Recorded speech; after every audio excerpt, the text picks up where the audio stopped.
In 146 BC, a Greek prisoner of war living as a hostage in Rome wrote down why his entire civilization was disappearing. In 1968, an American scientist at the National Institute of Mental Health built a perfect world for mice and watched every single one of them die. And in 2023, South Korea finished spending $270 billion trying to convince its citizens to have children. The birth rate dropped further. Those three events span over 2,000 years, 3 different species, 3 entirely different fields of study. They are the same story, and the thing that connects them, the variable that nobody in economics, public health, or political science has been able to name clearly, explains why every civilization that has ever reached the level of safety and comfort you are living in right now stopped reproducing within 3 generations. Every single one. There are no exceptions in the historical record. And the implications of that pattern for the next 50 years of geopolitical power are something that should be discussed on the front page of every newspaper on Earth. They are not. Tonight, we are going to walk through the actual data, from Polybius to Calhoun to the latest CDC numbers published in April 2025. And by the end, the question you started with will not be, why are birth rates falling? It will be, has any civilization ever reversed this? Get comfortable, settle in, subscribe, or join if you have not already. And if you want more of these deep dives across physics, history, collapse, and the patterns that connect them, the Patreon is where that wider conversation lives. Stay until the end on this one, because the answer to that second question is the part that changes everything. Let's start where it started. In 1968, a researcher at the National Institute of Mental Health built paradise. He called it Universe 25. It was a metal enclosure about 8.5 feet on each side, climate-controlled, stocked with unlimited food, unlimited water, 256 nesting apartments lined with strips of paper for bedding. No predators, no disease, no competition for anything. He placed 8 mice inside, 4 males, 4 females, and he waited to see what would happen when a living system had everything it could ever need and nothing that could ever threaten it. What happened was extinction. Not from starvation, not from disease, not from overcrowding. The enclosure could house over 4,000 mice. The population peaked at 2,200 and then collapsed. The mice stopped mating. The mothers stopped nursing. The males stopped competing, stopped fighting, stopped doing anything at all except eating and grooming their own fur. The researcher called these withdrawn males the beautiful ones because their coats were immaculate, untouched by the scars of social life. They were perfect and they were already dead in every way that mattered. The last surviving mouse in Universe 25 died without offspring. A species handed paradise, and it chose, if you can call it a choice, to disappear. The researcher's name was John Bumpass Calhoun.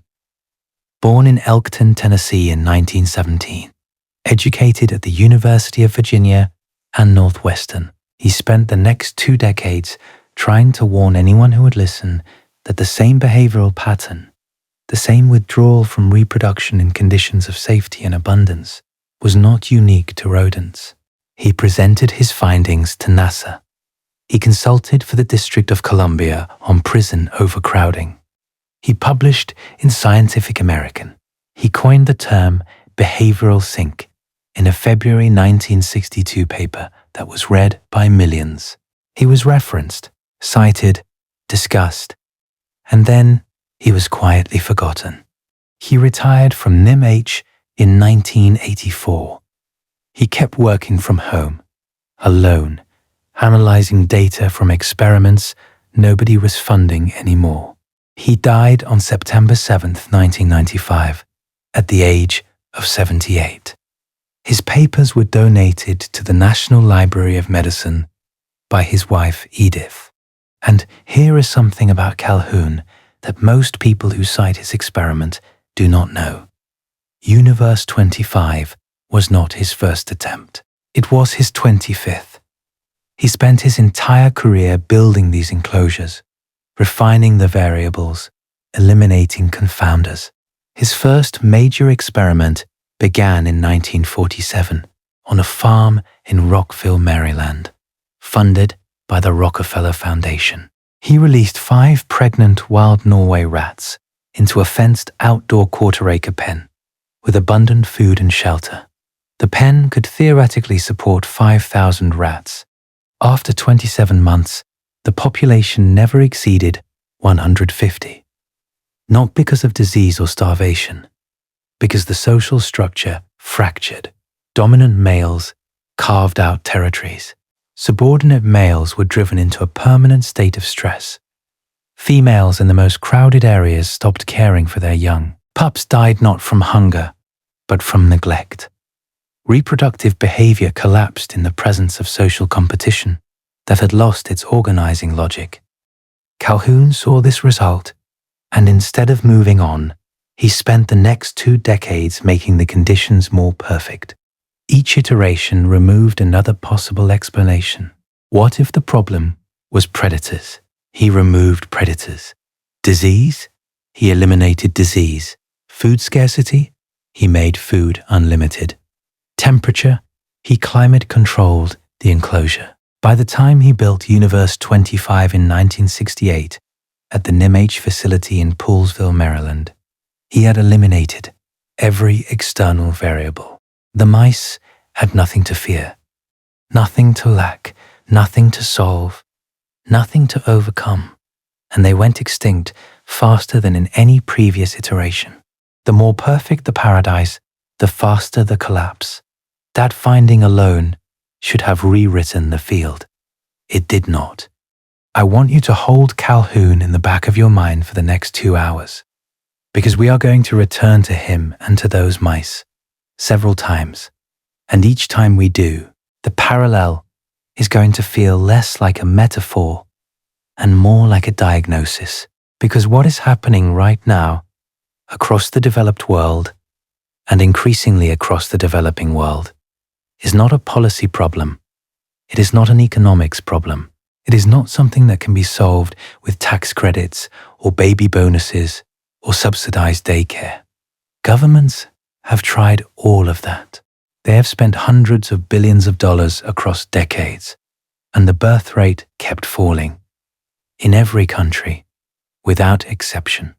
In 2023, South Korea recorded a total fertility rate of 0.72. That is the lowest number ever recorded by any nation in peacetime in the entire history of demographic measurement. It means the average South Korean woman was on track to bear less than 1 child in her entire lifetime. Replacement rate, the number needed to keep a population stable without immigration, is 2.1. South Korea is at roughly 1/3 of that. Japan got there first and has been living with the consequences longer than anyone. Japan's fertility rate dropped below replacement in 1975 and has never recovered. It currently sits at roughly 1.2. Japan's population peaked at 128.1 million in 2008 and has declined every year since. In 2003, Japan recorded roughly 758,000 births, the lowest since records began in 1899. The National Institute of Population and Social Security Research projects Japan's population will fall to between 87 and 97 millions by 2060 and into the 70 millions by 2100. Tohoku University economists maintain what they call the countdown to extinction, a mathematical projection of when Japan's population would reach 1 person under current trends. That date is the year 4205. It is a thought exercise, not a prediction. But the fact that a respected university maintains it tells you something about Japan's psychological landscape. And Japan has produced the most visible cultural analogues to Calhoun's beautiful ones that any human society has generated. The term hikikomori was coined by Japanese psychiatrist Tamaki Saito in 1998, describing individuals, predominantly male, who retreat to their rooms and refuse to participate in social life for months or years. The Japanese government estimated in 2019 that there were 1.15 million hikikomori in the country. 1.15 million people, mostly young men, who have exited society entirely. They eat, they sleep, they consume media, they do not work, they do not date. They do not reproduce. Their lives are maintained by parents or the state. Their social contact is minimal or non-existent. Alongside hikikomori, Japan produced the concept of soshoku danshi, herbivore men, a term coined by columnist Maki Fukasawa in 2006. It describes young men who have lost interest in romantic and sexual pursuit, not men who want sex and cannot get it. Men who do not want it. They are not angry, they have simply opted out. They prefer solitary hobbies, low-stress interactions, and the absence of competitive pressure. Surveys suggest that up to 60 to 70% of Japanese men in their 20s and 30s identify with some aspect of the herbivore label. The parallel to Calhoun is precise enough to be unsettling. In Universe 25, the beautiful ones were characterized by three traits: physical health, social withdrawal, and the absence of competitive or reproductive behavior. They were not sick. They were not excluded from mating by dominant males. They had simply stopped trying. They occupied space in the enclosure without participating in the social structure, and they groomed obsessively, which Calhoun interpreted as a displacement behavior, the redirection of energy that would normally be channeled into social competition into a solitary, repetitive, self-oriented activity. I will come back to that observation later because it connects to something about modern technology that I think is being overlooked. And here is what should genuinely alarm you. South Korea had spent over $270 billion across 16 years specifically trying to prevent this. Cash bonuses for having children, subsidized housing for young families, free fertility treatments, tax breaks, expanded parental leave. The government threw the entire fiscal toolkit at the problem. The birth rate in 2006, when the spending began, was 1.13. 17 years and $250 billion later, it was 0.72. The money did not slow the decline. The decline accelerated. And South Korea is not an outlier. It is the leading edge. Japan's fertility rate sits at around 1.2. China's population has fallen for 3 consecutive years, with births collapsing from nearly 18 million in 2016 to 9 million in 2023. A 50% drop in 7 years that demographers at the Peterson Institute for International Economics called virtually unheard of in peacetime. Italy and Spain are at 1.2. Germany is at 1.4. Hungary, which under Viktor Orban has run arguably the most aggressive pronatalist program in the Western world, spending up to 6% of its entire GDP on family incentives, saw its fertility rate climb briefly from 1.25 to 1.59 and then fall back to 1.38 by 2024.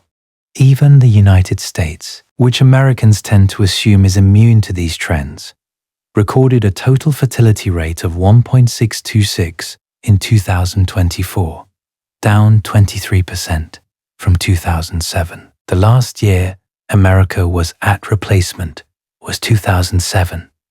That was 17 years ago.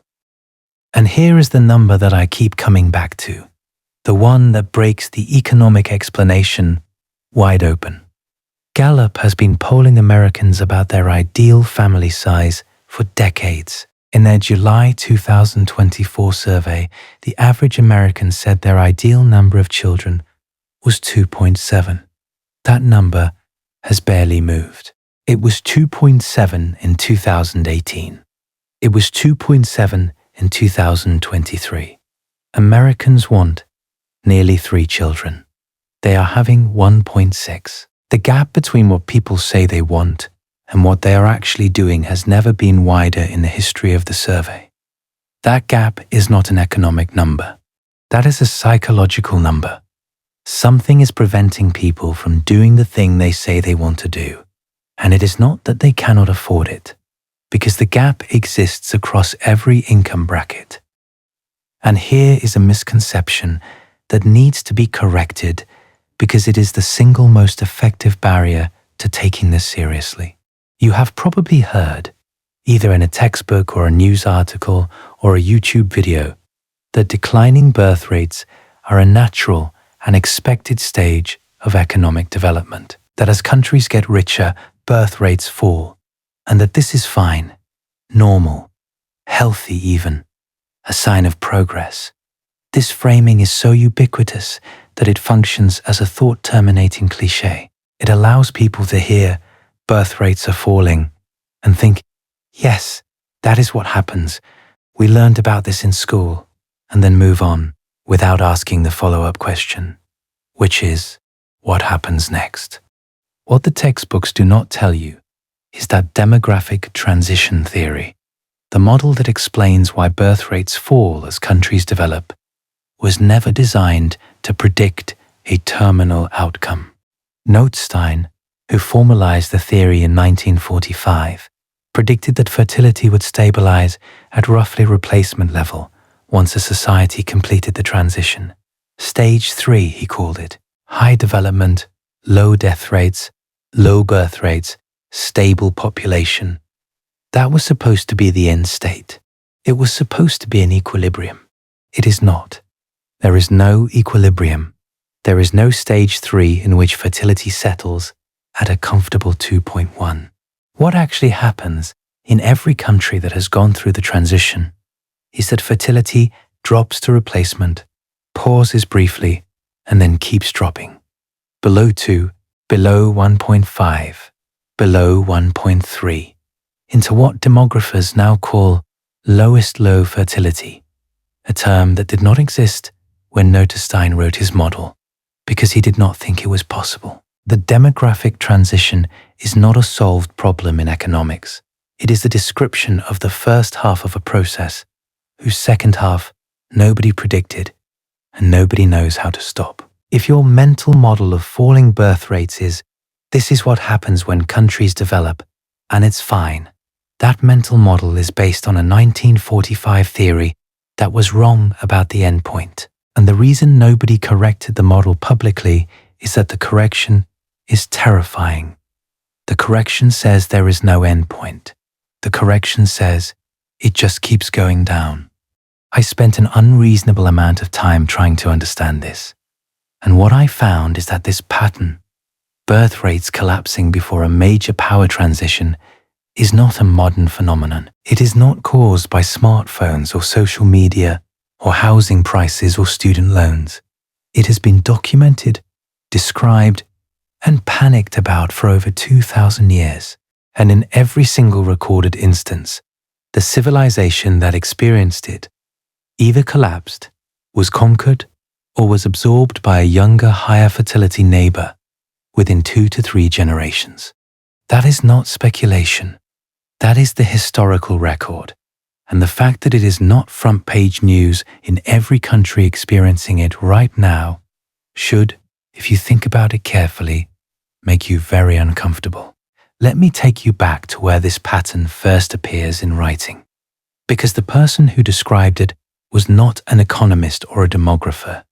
He was a prisoner of war, and he was watching it happen to his own civilization in real time.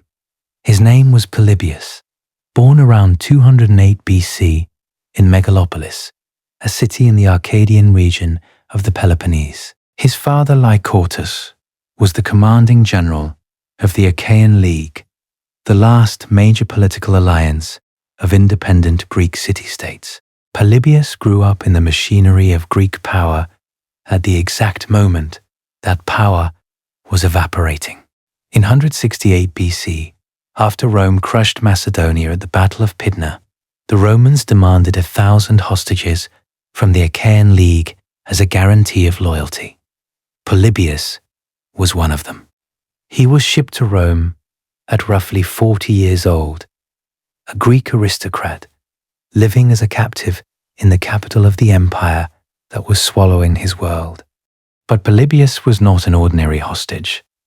His education and bearing impressed the Roman general, Lucius Aemilius Paulus, and he was placed in the household as tutor to Paulus's sons, one of whom was Scipio Aemilianus, the man who would later burn Carthage to the ground. Polybius spent 17 years in Rome, watching, listening, studying the inner mechanics of the civilization that was replacing his own. He accompanied Scipio on military campaigns. He witnessed the destruction of Carthage in 146 BC, and in the same year, he watched Scipio's forces sack Corinth, the symbolic end of Greek independence. And somewhere in the 150s BC, while detained in Rome, Polybius began writing his histories. 40 books. Only the first 5 survive intact. But in Book 36, Chapter 17, he described something that has haunted demographers ever since. He wrote about what had happened to Greece, not the military defeats, not the political failures, something deeper. He described how the whole of Greece has been subject to a low birth rate and a general decrease of the population, owing to which cities have become deserted and there is a lack of productivity, even though we do not suffer from constant wars or epidemics. Think about that sentence. No wars, no plagues, nothing killing the Greeks from outside. The population was simply declining on its own. And Polybius, writing this while living inside the empire that was about to absorb everything Greek, identified the cause. He said Greeks were choosing to have only 1 or 2 children in order to leave them wealth and raise them in luxury. He blamed arrogance, greed, and the desire for comfortable lives. He did not use the word economics. He used the word character. Sparta is the cleanest data point. At the Battle of Thermopylae in 480 BC, Sparta fielded roughly 8,000 full citizen soldiers. The Spartiates, men who had completed the agoge training system and held a plot of state-assigned land. By the Battle of Leuctra in 371 BC, barely a century later, there were fewer than 1,000. That is not a rounding error. The citizen body collapsed by over 87% in about 4 generations. Aristotle, writing in his Politics section 1270a, pointed directly at demographic collapse and blamed the concentration of land in fewer hands. The Spartan inheritance system had inverted. Originally designed so that every citizen family held enough land to train a soldier, it had become a vehicle for wealth concentration. Wealthy families were producing one heir to consolidate property. Daughters with large dowries were marrying into other wealthy families, merging estates. Within a few generations, most of the land was held by a small number of families, many of them headed by women, which Aristotle noted with visible discomfort. 2/5 of all Spartan land, he reported, was owned by women. The city that defined itself by military strength, the city whose entire social structure existed to produce warriors, bled itself dry, not through war, but through the rational economic choices of individual families who each decided independently that consolidating wealth was more important than producing the next generation of soldiers. Each decision made perfect sense at the household level. The collective outcome was civilizational extinction. This pattern individual rationality producing collective catastrophe, is going to recur throughout everything I am about to tell you. Remember it.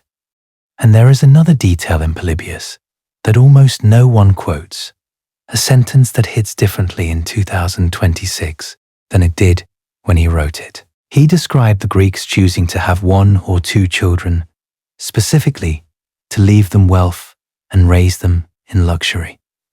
The stated motivation was parental love. They were not refusing children out of selfishness in the narrow sense.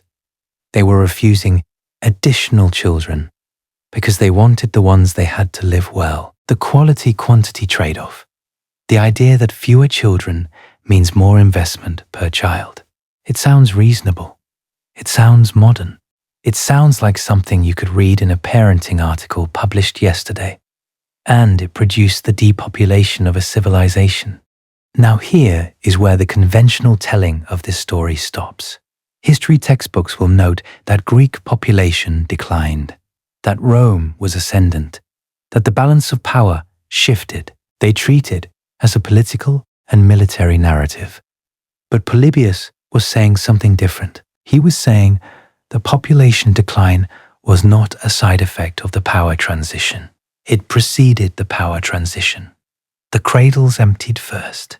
The power followed. And if that were the only time this pattern appeared, you could dismiss it as coincidence. The Greeks had their own specific circumstances, their own particular failures. But it is not the only time. It is not even close. The Ottoman Empire entered its long demographic stagnation in the 17th and 18th centuries, with population growing at a fraction of the rate of its European rivals. By 1914, the total Ottoman population was roughly 25 million. Russia, its primary geopolitical adversary, had 175 million. That 7-to-1 population ratio made the empire's survival on 3 simultaneous fronts: against Russia, against Britain in the Middle East, against internal nationalist movements, a mathematical impossibility. The Ottomans did not lose because their soldiers were worse or their generals were incompetent. They lost because they ran out of men. The empire that had once struck terror across Europe, from the gates of Vienna to the plains of Hungary, dissolved because the demographic engine that had powered it for 6 centuries had sputtered and stalled, while its neighbors had continued to grow. Spain follows the same template. Between 1600 and 1680, the Castilian heartland of the Spanish Empire lost roughly 20 to 25% of its population to a combination of plague, war, and emigration to the Americas. But the critical factor was that Spanish fertility did not rebound the way French or English fertility did after similar shocks. Spain's population stagnated for decades. By the end of the 17th century, France had 3 times Spain's population, and Spain's decline from the dominant European power to a second-tier state tracked this demographic gap almost perfectly. Spain had the gold of the Americas. It had the military tradition. It had the institutional memory of a century of global dominance. What it did not have was enough people to sustain an empire. The gold could buy mercenaries. It could not buy a generation. Every one of these cases, Greece, Rome, the Ottoman Empire, Spain, Britain, shows the same sequence. Demographic decline preceded geopolitical decline by 1 to 3 generations. The sequence is so consistent across civilizations that had nothing else in common that calling it coincidence requires a more heroic act of faith than acknowledging the pattern. 400 years after Polybius wrote his account of Greek depopulation, Rome was doing the exact same thing to itself. And the response of Rome's leadership is so precisely parallel to what modern governments are doing right now that reading the primary sources feels like satire. In 18 BC, the Emperor Augustus, the most powerful man on earth, the ruler who had ended a century of civil war and built the structure that would hold for 5 centuries, passed a law called the Lex Julia de Maritandis Ordinibus, the law on the marriage of the orders. It was followed in 9 AD by the Lex Papia Poppaea, which extended and reinforced it. These laws, taken together, represent the first documented pronatalist legislation in Western history. And they were passed because Augustus was terrified that Roman citizens, particularly the senatorial class, were not having enough children.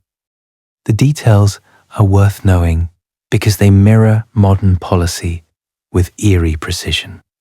Unmarried men over 25 and unmarried women over 20 were barred from receiving inheritances.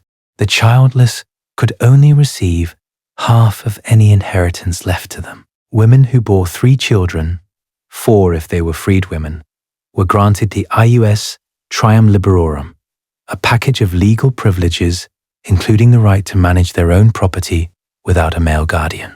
Men with children received preference in elections, in seating at public games, in assignments to provincial governorships. The state was offering a basket of financial incentives for reproduction and financial penalties for abstaining.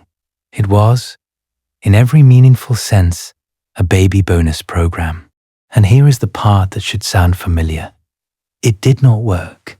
The Roman historian Cassius Dio, writing in Book 56, describes a scene where Augustus addressed a gathering of Roman knights, some married and some unmarried, and essentially berated the single men for failing in their duty to the state. The unmarried men, Dio reports, responded with protests so loud that Augustus had to modify the laws. Roman men were gaming the system, becoming betrothed to infant girls to claim the legal status of being engaged without actually committing to marriage or children. Others adopted children temporarily to secure inheritance rights. The evasion was so widespread that the laws had to be revised within 30 years. I want you to sit with the irony of this for a moment. The most powerful leader of the ancient world, commanding the largest empire on earth, backed by the full apparatus of the Roman state, passed laws specifically designed to compel his citizens to reproduce. He used taxes, penalties, social shaming, legal privileges, everything in his toolkit. And his own citizens found ways around every single measure. The birth rate of the Roman elite did not recover. And here is the biographical detail that takes this from policy history into something darker. While Augustus was publicly lecturing Roman men about their reproductive obligations, he exiled his own daughter, Julia, his only biological child, born in 39 BC, the daughter he had used as a political instrument her entire life, marrying her off to 3 different men in succession to secure alliances and produce heirs. In 2 BC, Augustus had Julia arrested on charges of adultery and treason, under the very law he had written, the Lex Julia de Adulteriis Coercendis. He sent her to the island of Pandateria, a rock in the Tyrrhenian Sea, forbade her wine, forbade her male visitors, forbade any communication without his personal approval. Every visitor had to be physically described in advance, including distinguishing scars and moles. Julia's husband, Tiberius, who would become the next emperor, expressed satisfaction at her punishment. The Roman public, however, protested for years, viewing Augustus as needlessly cruel. Julia was eventually moved to the mainland, but never pardoned. When Augustus died in 14 AD, Tiberius cut off her allowance entirely. She died of starvation and neglect in the same year. The man who wrote the laws to save Rome's birth rate could not hold his own family together. The man who punished childlessness produced exactly 1 child and destroyed her. That is not a footnote. That is the entire story in miniature. A civilization that has lost the capacity to reproduce does not get it back by passing laws. Augustus had every tool available to a human being in a position of absolute power, and the tool that would have mattered, the cultural conditions that make having children feel meaningful and worth the sacrifice, was the one thing he could not legislate into existence. Walter Scheidel, the Stanford historian whose chapter in the Cambridge Economic History of the Greco-Roman World is the modern standard reference on Roman demography, estimates the empire's population at its peak around 165 AD at between 59 and 72 million. Life expectancy at birth was under 25 years. To maintain population at all under those mortality conditions, the total fertility rate would have needed to be around 6. Scheidel and most modern Roman demographers believe the empire was characterized by what they call natural fertility under high mortality, meaning people were generally having as many children as biologically possible, and roughly half of them died before adulthood. But the elite was different. The senatorial class, the equestrian class, the people with options, the people who could afford contraception. And the Romans had several methods, some effective, some magical. These people were choosing smaller families. The Augustan panic was real, even if the empire-wide data does not show a total population crash. What it shows is something more targeted and arguably more dangerous. The people who ran the empire were not reproducing at the rate needed to sustain their own class. The leadership caste was contracting, and this was happening at the absolute peak of Roman power, not during the decline. Augustus passed those laws in 18 BC. Rome would not fall for another 5 centuries. The demographic signal preceded the political collapse by nearly 500 years. Tacitus, writing roughly a century after Augustus, documented the continuation of the same pattern. In his Annals and his Germania, he drew a pointed contrast between the Germans, whom he described as prolific breeders who viewed infanticide as disgraceful, and the Romans, whom he described as increasingly disinclined toward large families. Tacitus was using the Germans as a rhetorical mirror to shame Rome, and his ethnography is idealized, but the demographic observation embedded in the rhetoric is real. The frontier peoples who would eventually overrun Rome were reproducing at rates that the urban Roman elite had long since abandoned. By the 3rd and 4th centuries, the Roman legions were increasingly filled not by Roman citizens from Italy, but by Germanic, Illyrian, and other frontier peoples who had been granted citizenship or military service rights. The empire was outsourcing its own defense to populations that were demographically vigorous because it could no longer produce enough native soldiers from its core provinces. This is not ancient history. This is a structural parallel to what every NATO country is now experiencing with military recruitment. And there is one more Roman detail that connects this to the modern data in a way that I find difficult to dismiss. The Lex Papia Poppaea of 9 AD, the second of Augustus's 2 major pronatalist laws, was named after its 2 consuls, Marcus Papius Mutulis and Quintus Pompeius Secundus.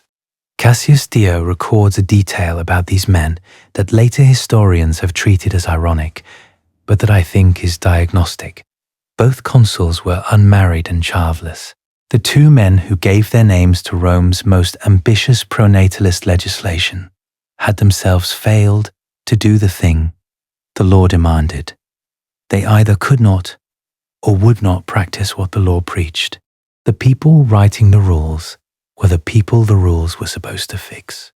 That time lag is important because it maps almost exactly onto what Peter Turchin calls a secular cycle. Turchin is a Russian-American complexity scientist, born in 1957 in Obninsk, the Soviet Union's first nuclear city. His father was a dissident physicist who emigrated to the United States. Turchin trained as a population biologist, studying bark beetles, before making a career pivot in the early 2000s that many of his colleagues found bizarre. He started applying the mathematical tools of ecology, population dynamics, predator-prey models, carrying capacity analysis to human history. The result was a body of work that is either the most important contribution to historical analysis in a generation or an elaborate, overfitting exercise, depending on who you ask. His 2009 book, Secular Cycles, co-authored with Sergei Nefedov and published by Princeton University Press, analyzed 8 historical case studies: Rome, medieval England, France, Russia, and others, and identified a repeating pattern of roughly 200 to 300-year cycles. The cycle runs like this. In the expansion phase, population grows, land is available, wages are relatively high, and there is social cohesion. The ruling class is small and effective. Then, population growth begins to outstrip resources. Wages fall. A surplus of elites develops, more people with education and ambition than there are positions of power to absorb them. This is what Turchin calls elite overproduction. The surplus elites begin competing with each other for a shrinking number of positions, which generates intra-elite conflict. Meanwhile, the working population is getting squeezed. Real wages drop. Popular discontent rises. Eventually, the system reaches a crisis point. State finances collapse. Social trust disintegrates. And in the aftermath, a new cycle begins, often under new rulers or an entirely different civilization. Turchin published a paper in the journal Nature in 2010, titled "Political Instability May Be a Contributor in the Coming Decade." He predicted, based on his secular cycle models, that the United States would experience a peak of political instability around 2020. He published this prediction 10 years before the events of 2020. When asked about this in interviews after the fact, he was characteristically dry about it. He said the models work. The data is clear. Nobody wants to hear it. And here is how the elite overproduction mechanism connects to fertility in a way that most people covering Turchin miss. Elite overproduction does not just produce political instability, it produces a culture of hyper-competition for status. When there are more educated, ambitious people than there are slots for them, the competition for those slots becomes the central organizing principle of social life. Graduate degrees proliferate. Credential inflation accelerates. The age at which a person can realistically enter the established adult phase of life, the phase that historically included marriage and children, keeps getting pushed later. 25 becomes 30. 30 becomes 35. The biological window narrows. The fertility rate falls. This is not a side effect of elite overproduction. It is one of its primary demographic signatures. When a society produces more aspirants than it can absorb, those aspirants spend their prime reproductive years competing for position instead of forming families. And the children they do not have are the missing generation that, 20 to 30 years later, becomes the labor shortage, the military recruitment crisis, and the pension funding gap that tips the secular cycle into crisis. Turchin's model did not originally include fertility as a variable, but when you map fertility data onto his secular cycles, the fit is almost uncanny. Roman fertility declined as the senatorial class expanded and competition for magistracies intensified. French fertility declined as the bourgeoisie expanded and competition for state positions intensified in the decades before the Revolution. American fertility began its post-2007 decline in the exact period when Turchin's models show elite overproduction reaching critical levels in the United States. The mechanism runs through the same channel every time. More competition for fewer meaningful positions produces delayed family formation, which produces lower fertility, which produces a smaller working-age population a generation later, which destabilizes the fiscal and military capacity of the state. Now, Turchin's model does not require fertility decline to drive the crisis. In classical cycles, the problem is too many people, not too few. But Turchin himself has noted that the modern industrial world has inverted the Malthusian dynamic. We are not running out of resources. We are running out of people willing to use them. The population variable has flipped sign, and that inversion creates something his models had not previously accounted for. A crisis driven not by pressure, but by vacuum. Not by too many mouths to feed, but by too few hands to work, too few soldiers to recruit, too few taxpayers to fund the state. And here is where it gets worse, because the economic explanation, the one you have probably heard, the one that frames all of this as a rational response to the cost of raising children in modern economies, is not just incomplete, it is demonstrably wrong in several critical ways. The standard academic framework is called demographic transition theory. It was formalized by Frank Notenstein in 1945 in an essay titled Population, The Long View, published in a collection edited by T.W. Schultz at the University of Chicago.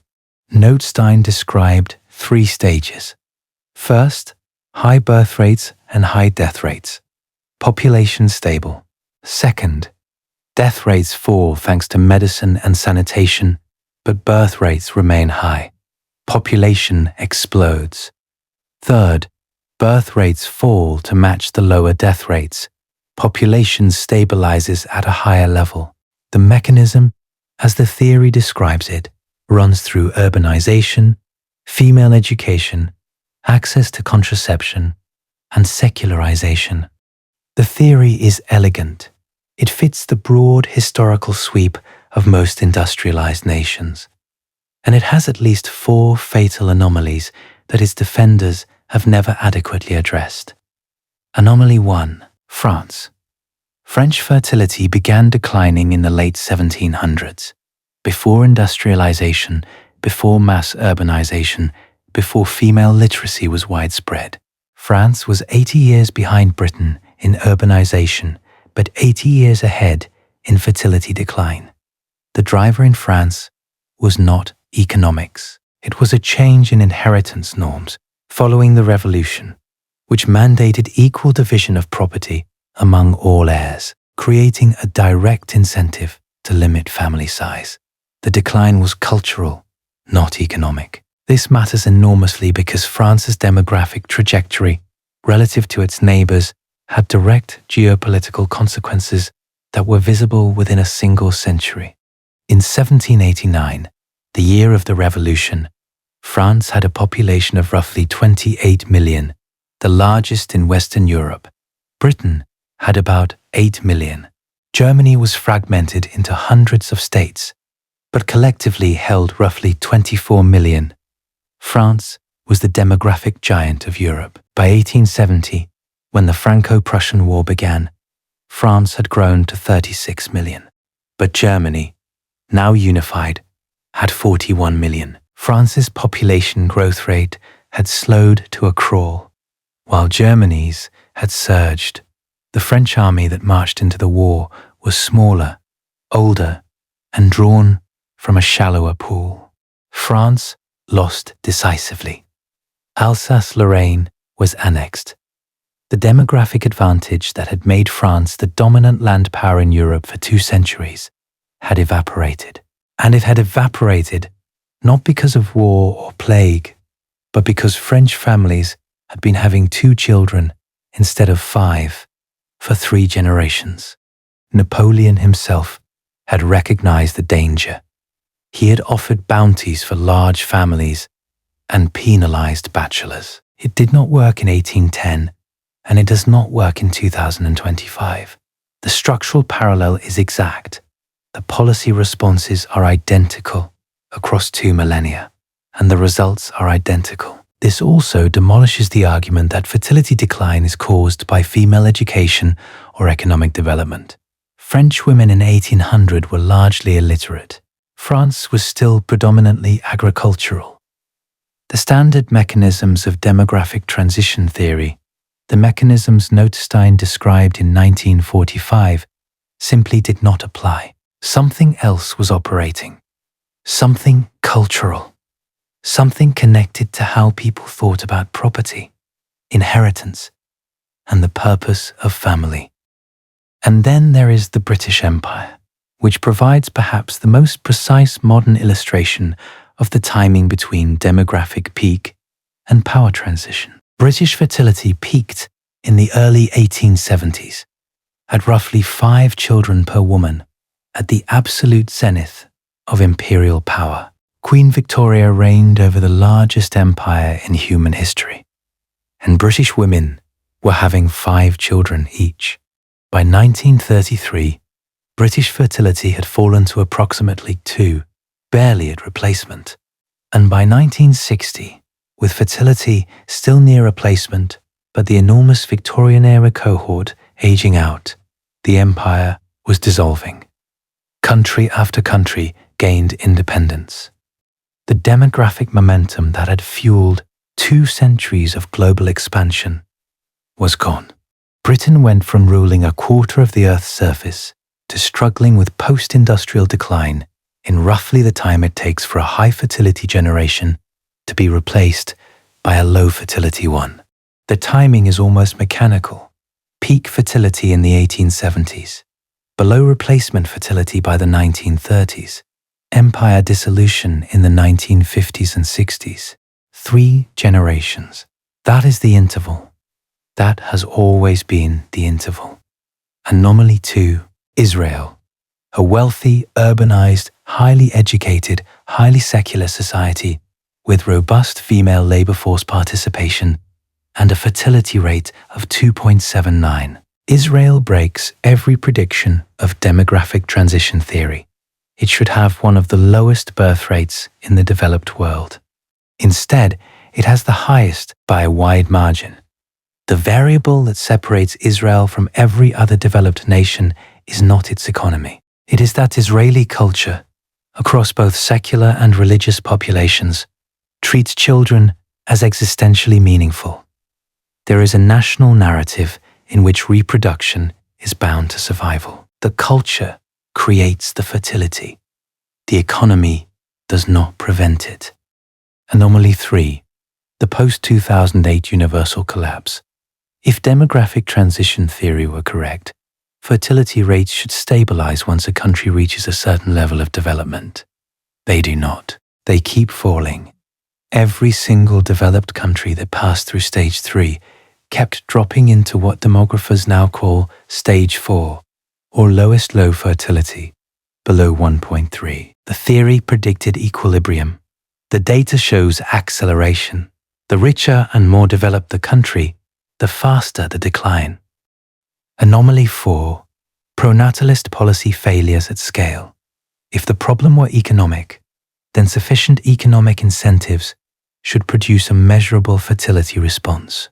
The American Enterprise Institute analyzed the global evidence and found that the elasticity of fertility to government spending is approximately 0.2, meaning that even extraordinary spending, on the order of $250 billion per year in additional incentives for a country the size of the United States, would produce a total fertility rate increase of about 0.2, from 1.6 to 1.8. Still far below replacement, still declining. The Kearney-Levine economic review that AEI cites represents roughly the ceiling of what money can do, and it is nowhere near enough. Hungary proves it. Orban's program is the most ambitious pronatalist experiment in the modern Western world. Income tax exemptions for life for mothers of 4 or more children. 100% mortgage subsidies for families with 3 children. Subsidized vehicle purchases. Free IVF. Direct cash transfers. The total family support spending reached 6.2% of GDP in some years. And the result, as documented by the OSW Center for Eastern Studies in their April 2025 analysis, is that Hungary's fertility rate rose from 1.25 to 1.59 and then fell back to 1.38, and the rise itself was largely what demographers call a tempo effect, meaning births were shifted earlier in life rather than increased in total number. Women who would have had their second child at 32 had it at 29 instead. The policy changed timing. It did not change completed family size. The NIUSSP, the online news magazine of the International Union for the Scientific Study of Population, published an analysis in 2023 that made this point with devastating clarity. When you evaluate pronatalist policies using total fertility rate, which is a period measure sensitive to timing shifts, Hungary looks like a partial success. When you evaluate using cohort-completed fertility, which measures how many children women actually have over their entire lifetime, the gain largely disappears. The women who responded to Orbán's incentives did not have more children. They had the same number of children sooner. This is the difference between a real demographic recovery and an accounting illusion. Hungary got the illusion. And Orbán, to his credit, or perhaps his desperation, keeps escalating. In 2024, Hungary introduced a program where women under 30 who have their first child receive a student loan forgiveness of 50%. A second child wipes out the loan entirely. A third child eliminates the mortgage. The incentive structure is designed to make early motherhood the single most financially rational decision a young Hungarian woman can make. Whether it will change the trajectory remains to be seen. But the track record of every similar program in every country that has tried suggests it will produce another tempo shift and then revert. Singapore proves it from the other direction. Singapore has run one of the most comprehensive pronatalist programs in Asia since 1987.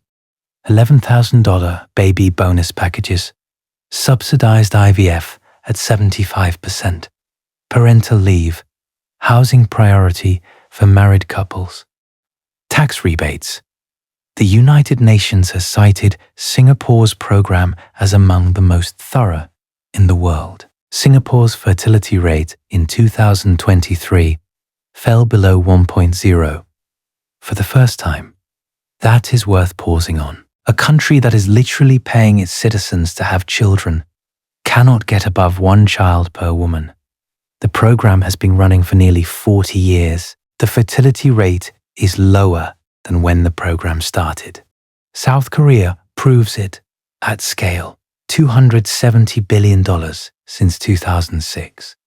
The rate went from 1.13 to 0.72. In 2023, the South Korean government proposed exempting men with 3 children born before age 30 from mandatory military service. Think about the desperation embedded in that proposal. The state is so alarmed by the birth rate collapse that it is willing to weaken its own military recruitment pipeline to incentivize reproduction. The Journal of Medical Ethics published a commentary on this in 2024 that questioned the ethics of using military exemptions as a reproductive incentive.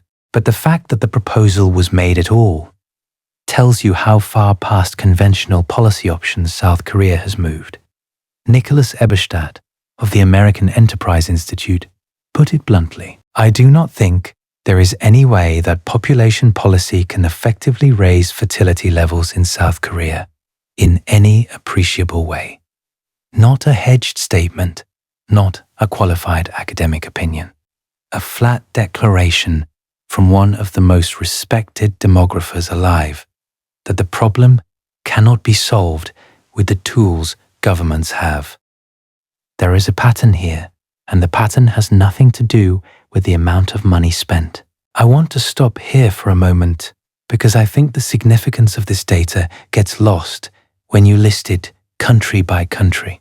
What the pronatalist data actually shows, taken as a whole, is something that should fundamentally change how you think about the relationship between governments and populations. No government, anywhere on Earth, at any point in recorded history, has successfully reversed a sustained fertility decline below 1.5 through policy intervention. Not Augustus, not Orban, not South Korea, not Singapore, not the Soviet Union, which tried, not Japan, which tried. Not of them. The data is unambiguous.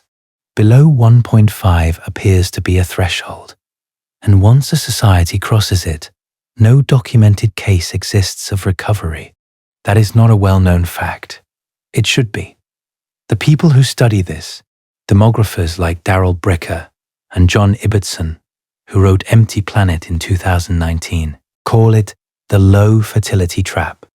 Once you are in it, the mechanisms that would allow exit, a large cohort of women of childbearing age, cultural norms supporting early marriage and multiple children, economic structures that make parenthood viable, begin to erode simultaneously. The trap deepens itself. Each generation of low fertility produces a smaller generation of potential parents, which produces an even smaller generation of children, which accelerates the decline geometrically. The mechanics of the trap are worth understanding because they explain why the situation is so much worse than the headline numbers suggest. When a country has been below replacement fertility for a generation, the number of women entering childbearing age begins to shrink. Even if those women suddenly started having 2.1 children each, which no policy has ever achieved in a below replacement country, the total number of births would still be smaller than the generation before, because there are fewer mothers. This is what demographers call negative population momentum. It is the demographic equivalent of a ship that has turned the engines off. Even if you restart them, the momentum carries you in the wrong direction for years or decades. Japan has been below replacement for over 50 years. The negative momentum is now so large that even if Japanese fertility magically returned to 2.1 tomorrow, Japan's population would continue to decline for decades because the childbearing cohort is already too small. The train has left the station. This is not pessimism. This is mathematics. And the psychological dimension of the trap is equally important. In a society where small families are the norm, where one child or no children is a common and socially accepted life choice, where the infrastructure of daily life is designed around small households and individual consumption, the cultural script reinforces itself. Having a third child in Seoul is not just expensive. It is socially unusual. You would be doing something that almost none of your peers are doing, that the physical infrastructure of your apartment building is not designed for, that the education system with its intense competition would make extremely difficult to manage. The culture and the infrastructure co-evolve to make low fertility the default.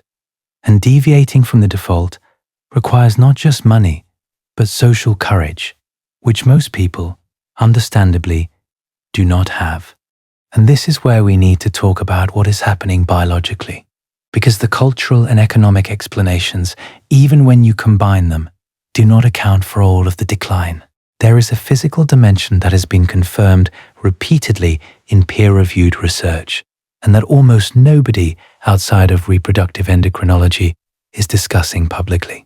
In 2017, a team led by Levine and Swan published a meta-regression analysis in Human Reproduction Update, Volume 23, Issue 6, pages 646 through 659.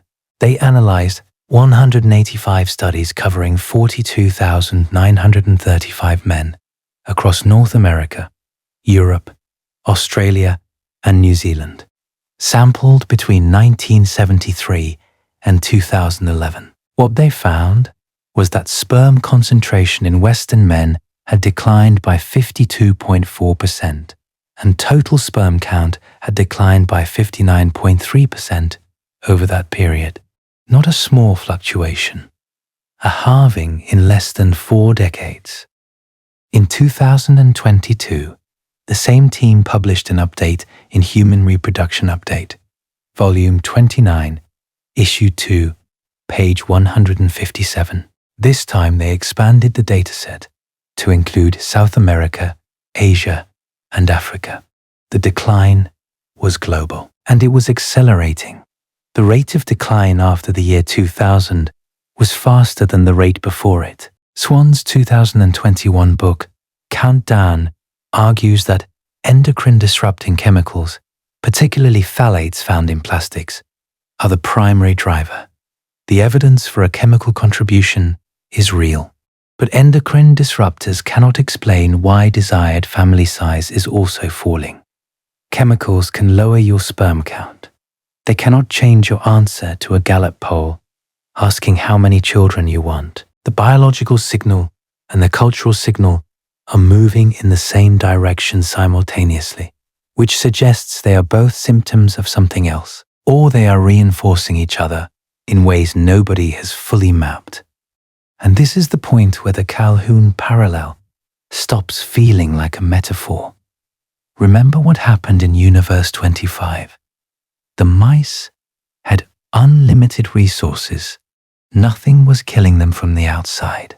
The enclosure could have held twice the peak population. What collapsed was not their environment. It was their behavior. The males withdrew from competition and social life. The females withdrew from maternal behavior. Infant mortality spiked past 90%, not from disease, but from maternal abandonment and cannibalism. The sexual behavior of the colony fragmented. Some males became hypersexual and indiscriminately aggressive. Others, the beautiful ones, became completely asexual. They ate, they slept, they groomed their fur, they interacted with nothing and no one. By day 600, the population was in terminal decline. By the end, the mice were physically capable of reproducing. Their gonads worked. Their bodies were healthy. They simply had lost the behavioral repertoire required for mating, courtship, nest building, and parenting. Calhoun called it the death of sociality. The body was alive, but the social animal inside it had already died. Now, the objections to applying Calhoun to humans are real, and I want to name them clearly. Humans are not mice. We are not in a fixed enclosure. We have culture, language, religion, philosophy, all of which give us tools for meaning construction that mice lack. The Snopes fact check on Universe 25, published in 2024, is correct that the experiment cannot be directly extrapolated to human civilization, and the carrying capacity argument does not cleanly apply, because we are not at our physical limit. But before we dismiss it, I want to walk you through what actually happened inside Universe 25 in detail, because the devil is in the sequence, and the sequence is what maps on to the modern data. Calhoun identified 4 distinct phases. Phase A was the exploration period. The 8 original mice spent roughly the first 100 days establishing territories, exploring the enclosure, setting up nests. Population growth was slow because the mice were adapting to a new environment. Phase B was the exploitation period. From roughly day 100 to day 315, the population doubled every 55 days. This is exponential growth in ideal conditions. Every nest was occupied. Every female was breeding. Social hierarchies were functional. Males competed for territory and access to females, and the competition was organized, ritualized, productive. The system worked. Phase C was the stagnation period. This is where it started to break. Population doubling time slowed from 55 days to 145 days. The enclosure was not full. There was room for 4,000 mice, and the population was around 2,200. But something had changed in the social fabric. The territories held by dominant males became increasingly contested. Younger males attempting to establish themselves were met with violence from established males and, critically, were not given the social openings that would allow them to develop normal male behavior. In a wild population, a young male who loses a territorial challenge can move on, find new territory, try again. In Universe 25, there was nowhere to go. The enclosure was bounded. Failed males had two options. They could keep fighting and accumulate injuries, or they could withdraw. Many withdrew. They congregated in the center of the enclosure, away from the nesting areas. In a group Calhoun described as the pool of surplus males, these mice showed high levels of aggression toward each other, but had given up on territorial and sexual competition. They bit each other's tails. They attacked without provocation or purpose. They were not competing for anything. They were just violent. And the females, faced with a social environment of random male aggression and disorganized territorial structure, began changing their behavior too. Mothers in the most crowded areas started abandoning pups before weaning. Some attacked their own young. Infant mortality in certain nest areas exceeded 90%, not from disease, from maternal behavior collapse. Phase D was what Calhoun called the death phase. Population began declining. But the critical finding, the one that haunts me, is that even after the population declined below levels at which the colony had previously been healthy and functional, the behavioral pathologies persisted. The beautiful ones did not suddenly start mating because the population pressure decreased. The aggressive males did not revert to organized territorial behavior. The social skills required for courtship, mating, nest building, and parenting had been lost. Not suppressed, lost. The mice were behaviorally incapable of reproduction, even when the conditions that had originally caused the behavioral breakdown were no longer present. Calhoun described this as the first death, the death of sociality. The body was still alive, but the social repertoire, the ability to navigate the complex behavioral sequences required for reproduction in a social species, was gone. And once it was gone, it did not come back. Even when he removed mice from Universe 25 and placed them in smaller, emptier enclosures with every advantage, they did not recover normal behavior. The beautiful ones continued to be beautiful ones. The withdrawn continued to withdraw. The behavioral collapse was, as far as Calhoun could determine, permanent at the individual level. That finding is the one that should concern you, not the population peak, not the aggression, the irreversibility. The fact that once the social machinery broke, the individual mice could not repair it even when given optimal conditions to do so. They had lost something that cannot be handed back through policy. But here is what the critics consistently fail to address. Calhoun ran the experiment 25 times, 25 iterations.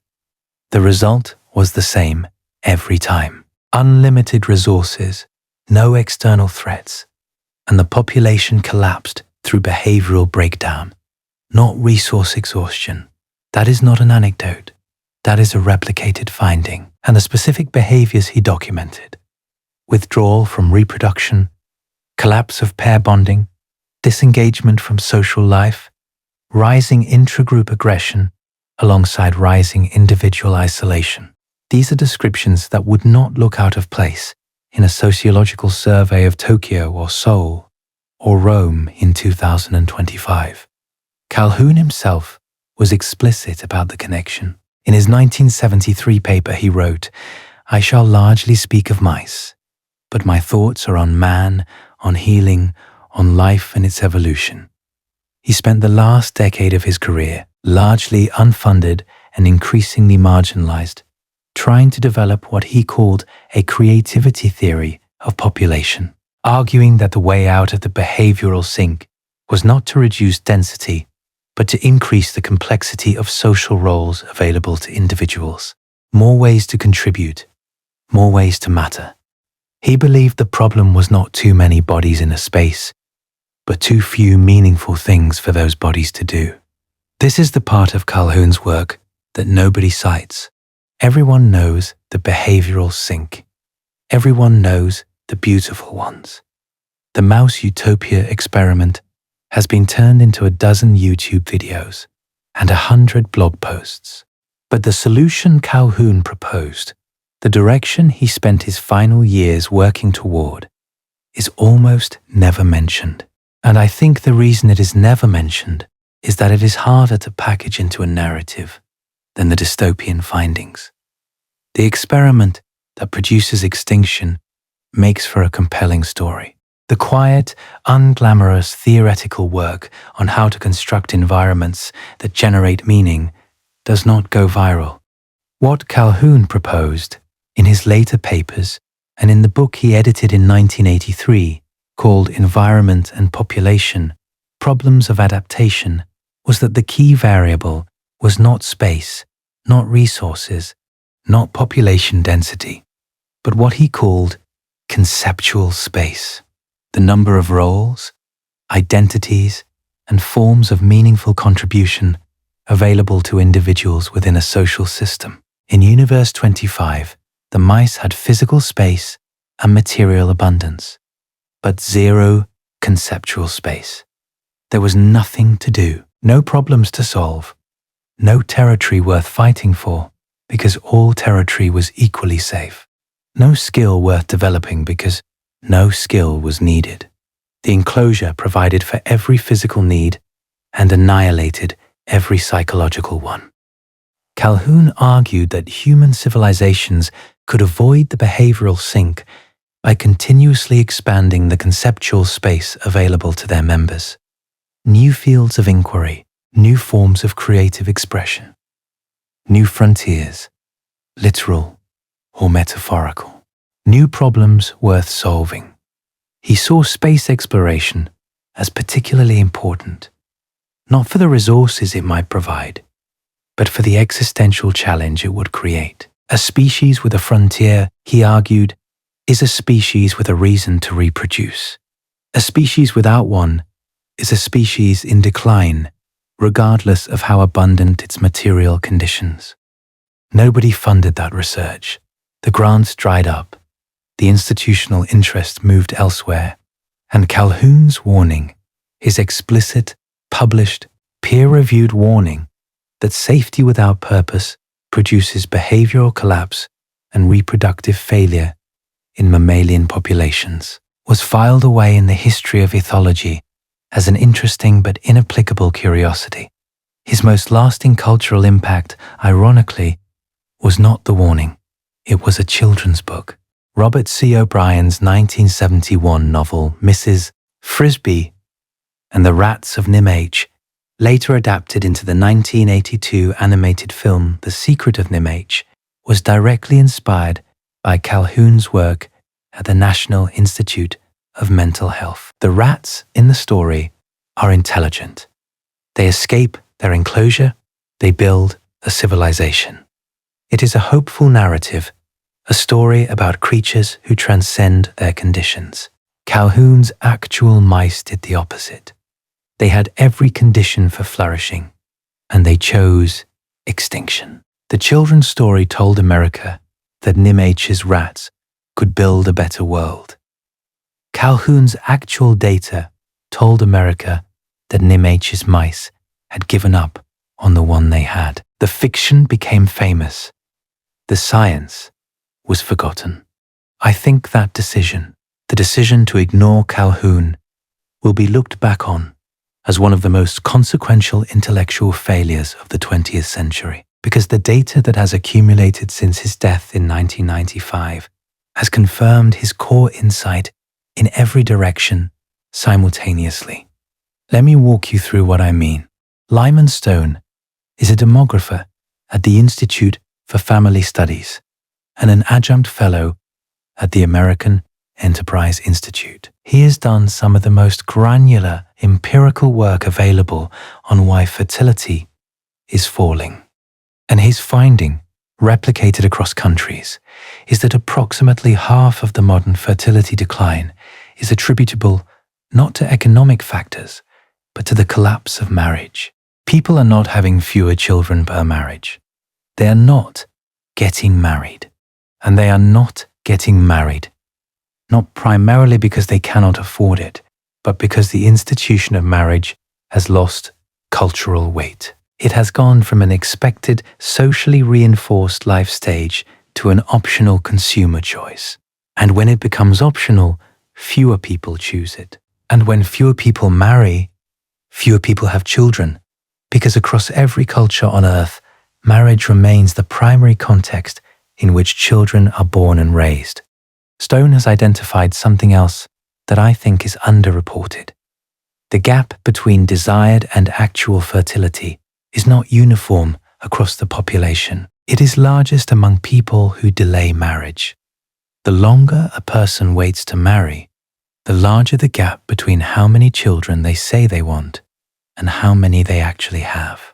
A woman who marries at 23 and says she wants 3 children will, on average, have close to 3. A woman who marries at 33 and says she wants 3 will, on average, have 1.5.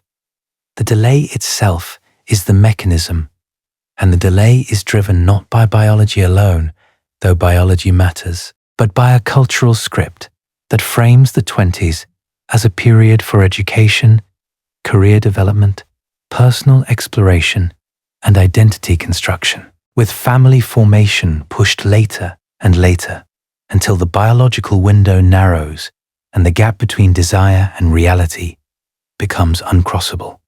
This is worth thinking about carefully because it means the fertility crisis is not being caused by people who do not want children. It is being caused by people who want children but who live inside a cultural and economic structure that makes it rational to defer the wanting until the wanting can no longer be fulfilled. The tragedy is not that people have stopped valuing children. It is that they value them, but within a framework that systematically prevents them from having as many as they want.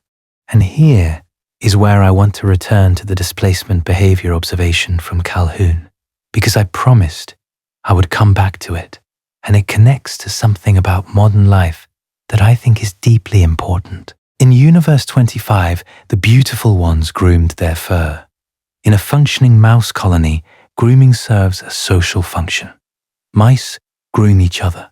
It builds social bonds. It establishes hierarchies. It signals trust.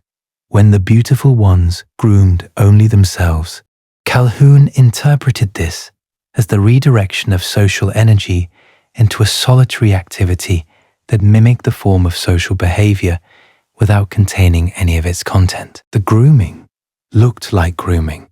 It felt like grooming, but it was not connecting the mouse to any other mouse. It was a closed loop of self-directed stimulation. I am not going to draw a crude analogy between fur grooming and scrolling through a phone.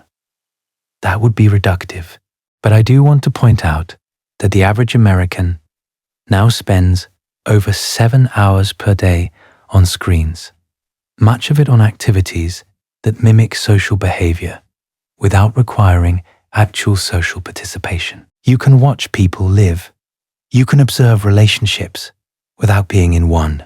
You can experience the neurochemical markers of social engagement, the dopamine from a like, the oxytocin from a parasocial connection, the adrenaline from an online argument, without bearing any of the costs of actual social life, without the vulnerability, without the compromise, without the risk of rejection, and without the thing that actual social life has always produced as a byproduct: families. The question this raises is not whether screens are causing the fertility decline. The decline predates smartphones. The question is whether screens are preventing recovery by providing a low-cost substitute for the social behaviors that historically led to pair bonding and reproduction. And the data from Japan, where the most screen-saturated generation in history has produced the lowest fertility rate in history, suggests that at minimum, the answer is worth investigating. But nobody is seriously investigating it, because the technology industry is the largest advertising market on Earth, and the incentive to ask whether screens suppress reproductive behavior is approximately zero. Stone's analysis of India is particularly striking. India's fertility has fallen below replacement for the first time to 1.94, and Stone found that fully half of India's 30-year fertility decline is explained by declining marriage rates, not by declining fertility within marriage. Indian couples who marry are having roughly the same number of children as their parents did. There are just far fewer marriages, and India's marriage decline correlates almost perfectly with the expansion of smartphone access in Indian states. I want to be clear, that correlation is not causation, and I am not claiming phones are the cause, but the correlation is there in the data, and nobody is talking about it. And this connects to something that Polybius said 2,200 years ago that I have not been able to stop thinking about. He did not blame economics. He blamed character. He said the Greeks chose wealth and comfort over children. He said they chose luxury over legacy.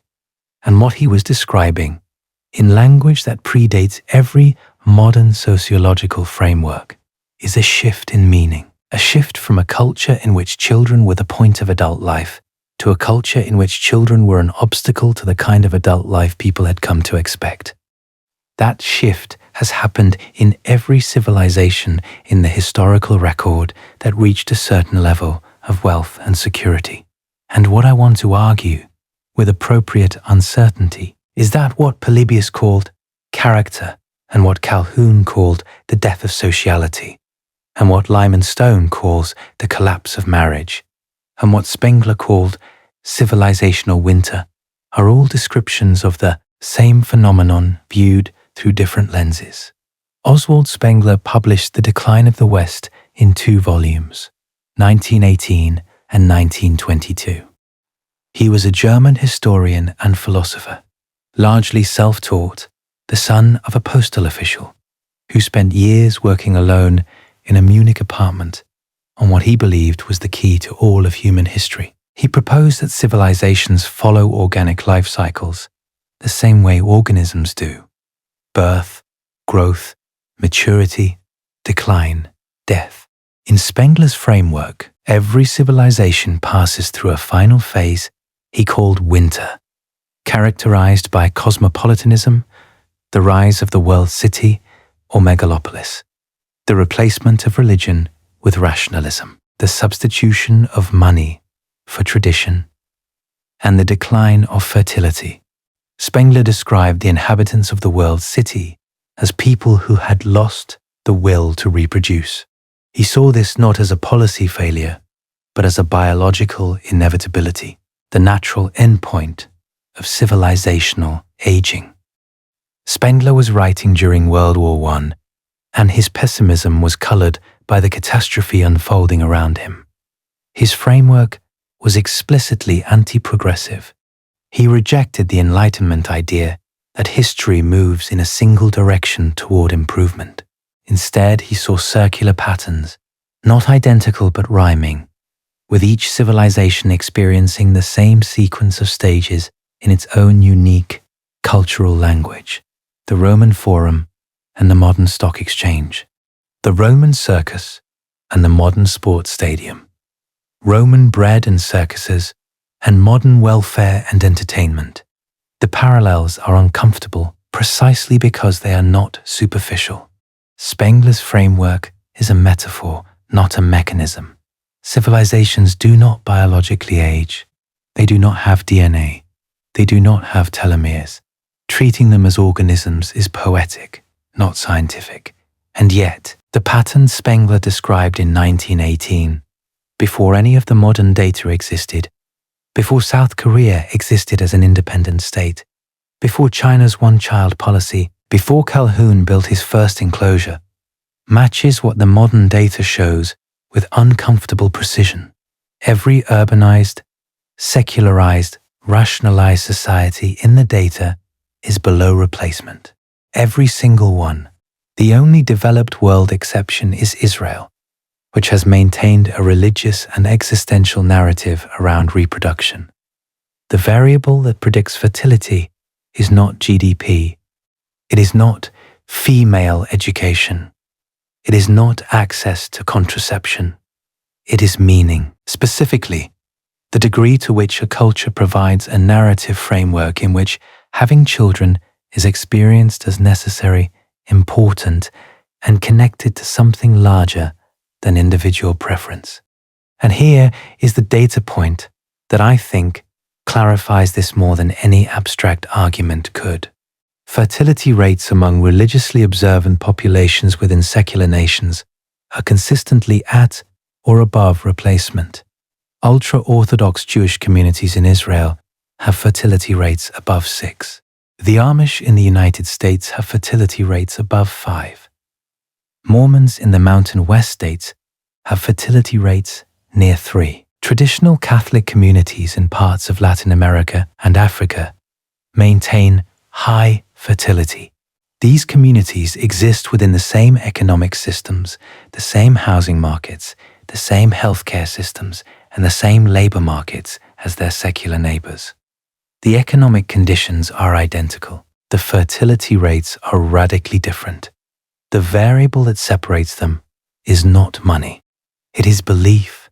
Specifically, the belief that children are a gift, a duty, a continuation of a covenant, a participation in something larger than the individual lifespan. When that belief is present, the economic obstacles do not prevent reproduction. When it is absent, the economic incentives do not produce it. I want to be careful here, because this is the point where this topic becomes politically radioactive. The moment you say meaning or culture or values in connection with fertility, people hear a political argument. They hear you saying women should stay home, or that secularism is bad, or that traditional family structures need to be restored by force. I am not saying any of those things. I am describing what the data shows. And what the data shows is that the fertility differential between Israel and South Korea is not explained by economics, by education, by urbanization, or by access to healthcare. It is explained by culture. That is an empirical claim, not a moral one. And the fact that it is difficult to discuss without being accused of a political agenda is itself part of the problem. Now, let me take this somewhere more uncomfortable, because the geopolitical implications of what I have just described are staggering, and they are unfolding right now in real time. China's population peaked in 2021 at approximately 1.412 billion. It has fallen every year since.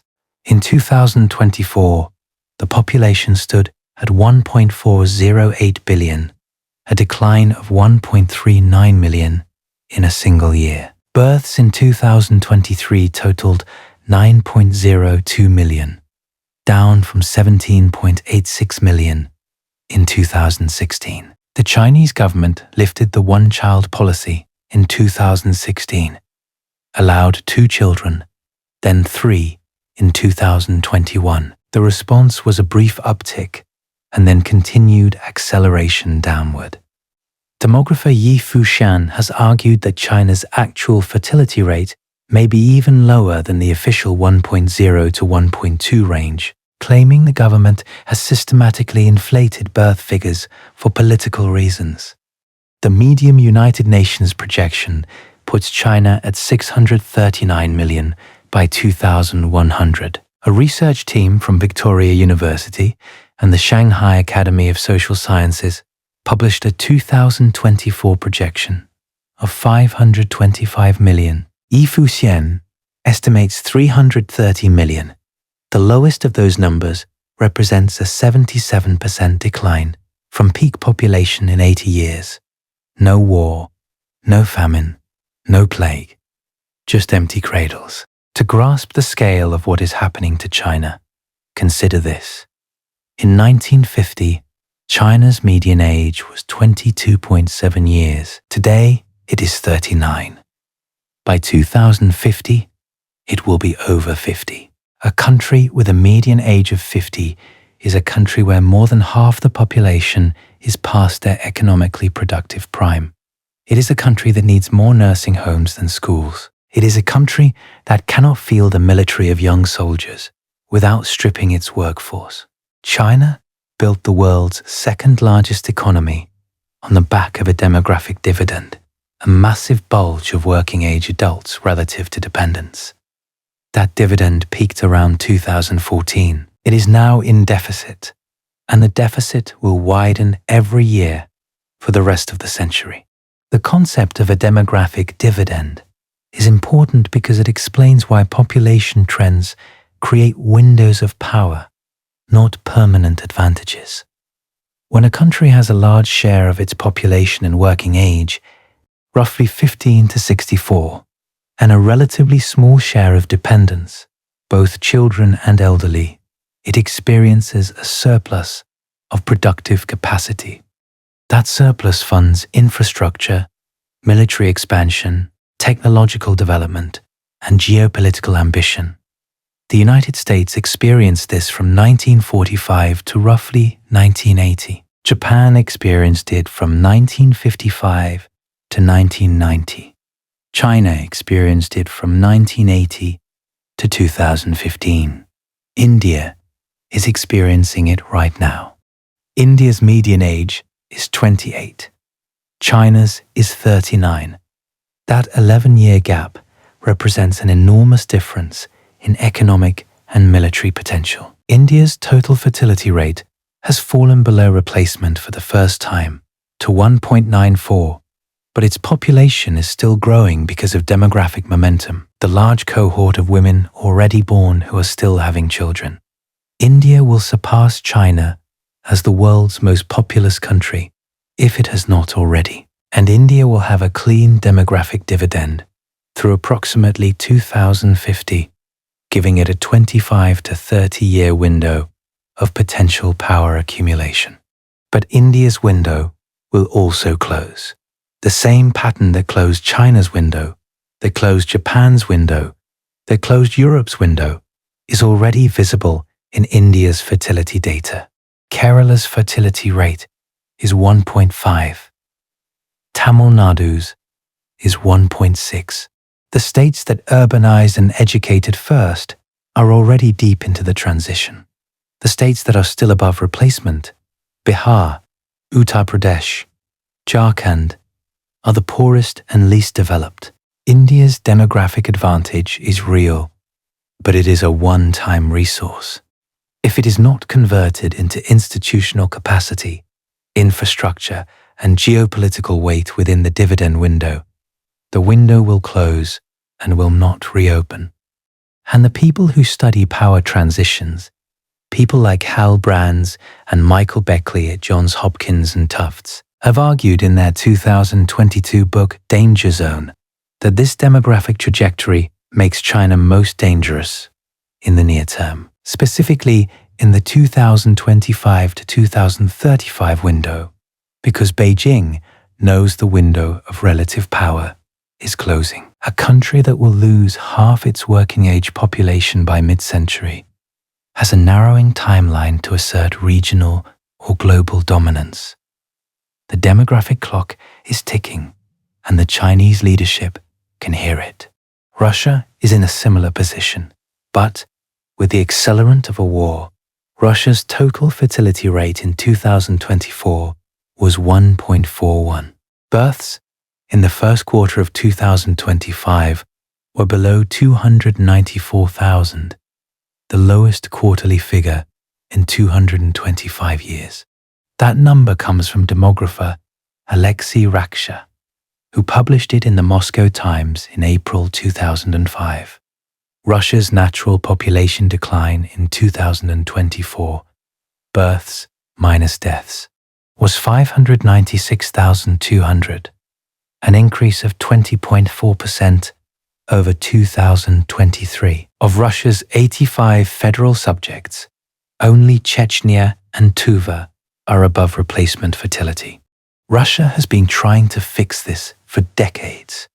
Putin's maternal capital program, launched in 2007, offered roughly $10,000 to families who had a second or third child, with the money restricted to housing, education, or pension contributions. The program produced a temporary uptick in births from 1.3 in 2006 to 1.78 in 2015. But just like Hungary, the gain proved to be largely a tempo shift, and it reversed. By 2020, the rate was back to 1.5. By 2024, 1.41. The money moved some births forward in time. It did not create new families.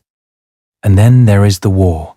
An estimated 250,000 plus Russian men killed in Ukraine through late 2025, drawn disproportionately from higher fertility ethnic minority regions, from Buryatia, from Dagestan, from Tuva. The very populations that were still above replacement are losing their young men at rates that will suppress those regions' fertility for a generation. 800,000 predominantly young, educated Russians emigrated since February 2022. Russia is consuming its remaining demographic capital in a conflict that, whatever its geopolitical rationale, is accelerating the depopulation that already threatened the state's long-term viability. Deputy Prime Minister Dmitry Chernyshenko warned in 2024 that Russia faces a 2.4 million labor shortage by 2030. Duma Family Committee Chair Nina Ostanina publicly called for a special demographic operation to complement the special military operation. That phrase alone tells you something about how the Russian state is thinking about population. It is thinking about it in military terms, as an operation, as something that can be commanded into existence. And if the last 2,000 years of demographic data tell us anything, it is that population cannot be commanded. It has to be cultivated. And the conditions for cultivation, the cultural soil, are exactly what authoritarian states are worst at providing. Putin set a fertility target of 1.6 by 2030 and 1.8 by 2036.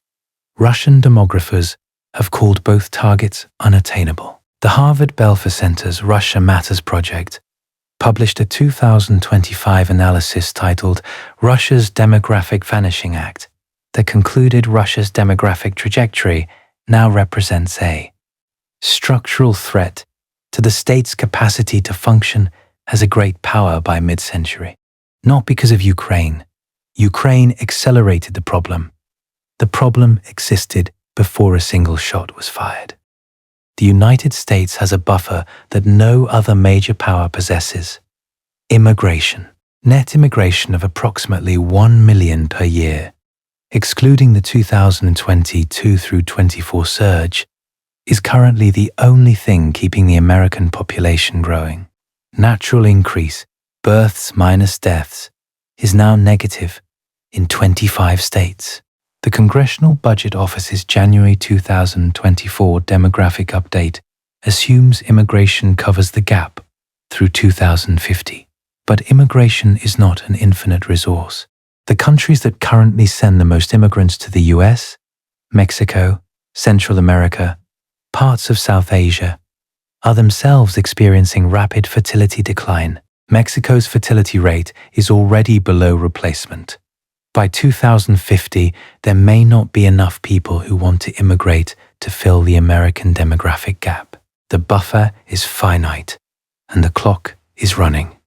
And the military dimension of this is already visible.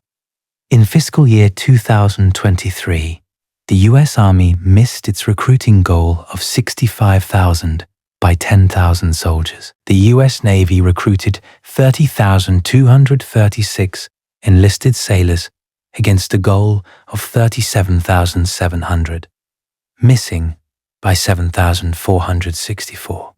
The Marine Corps and Air Force met their goals only by lowering standards and increasing bonuses. And here is the statistic that should genuinely alarm defense planners. Of Americans aged 17 to 24, only 23% are qualified to serve without a waiver. 77% are disqualified by obesity, drug use, physical or mental health conditions, or criminal records. That number comes from the Pentagon's own qualified military available study, confirmed in congressional testimony by Army Chief of Staff General James McConville. The recruiting pool is shrinking at the exact moment the pool itself is becoming less qualified. The historical parallel is exact, and it is Roman. By the 3rd century, the Roman legions were unable to fill their ranks with Italian citizens. The empire turned increasingly to Germanic foederati, allied tribal units who fought under their own leaders but wore Roman insignia and drew Roman pay. By the 5th century, the Roman army was Roman in name only. The commanding generals were often Germanic. The soldiers were Germanic. The weapons and tactics were Germanic. The only thing Roman about the defense of the Roman Empire was the bureaucracy that paid for it. When Odoacer deposed Romulus Augustulus in 476 AD, the event that historians conventionally mark as the fall of the Western Empire, what actually happened was that a Germanic general decided to stop pretending. The empire had already been defended by non-Romans for generations. The fall was an acknowledgement, not an event. The United States is not Rome. The parallels are imperfect. But the structural dynamic, a core population that cannot or will not fill its military ranks, compensated by an increasing reliance on populations from outside the historical core, is present and measurable. And it is a direct downstream consequence of the birth rate decline that began 50 years ago. This is not a future problem. This is a current problem. And it maps directly onto the historical pattern. When a civilization's birth rate drops, the effects take 20 to 40 years to manifest in the working age population and 50 to 80 years to manifest as a power transition. The modern fertility decline began in most developed nations in the 1970s. We are now roughly 50 years in, which means if the historical pattern holds, we are approaching the window where the demographic weakening begins to interact with geopolitical competition in ways that become very difficult to manage. Let me take you back to J.D. Unwin, because his work, despite being almost a century old, contains a finding that nobody has successfully refuted and that almost nobody in mainstream academia will discuss. Joseph Daniel Unwin was a British social anthropologist, educated at Oxford and Cambridge, who published a book in 1934 called Sex and Culture. The book examined 80 primitive societies and 6 civilizations: the Sumerians, Babylonians, Egyptians, Greeks, Romans, and Anglo-Saxons, across roughly 5,000 years. Unwin's method was to classify societies by their level of sexual regulation, from complete prenuptial sexual freedom to absolute monogamy, and then correlate that classification with what he called civilizational energy, meaning the capacity for territorial expansion, cultural production, architectural achievement, and scientific discovery. What he found, and what made him deeply uncomfortable, was a near-perfect correlation. Societies that maintained strict sexual norms, particularly prenuptial chastity and postnuptial monogamy, displayed the highest levels of civilizational energy.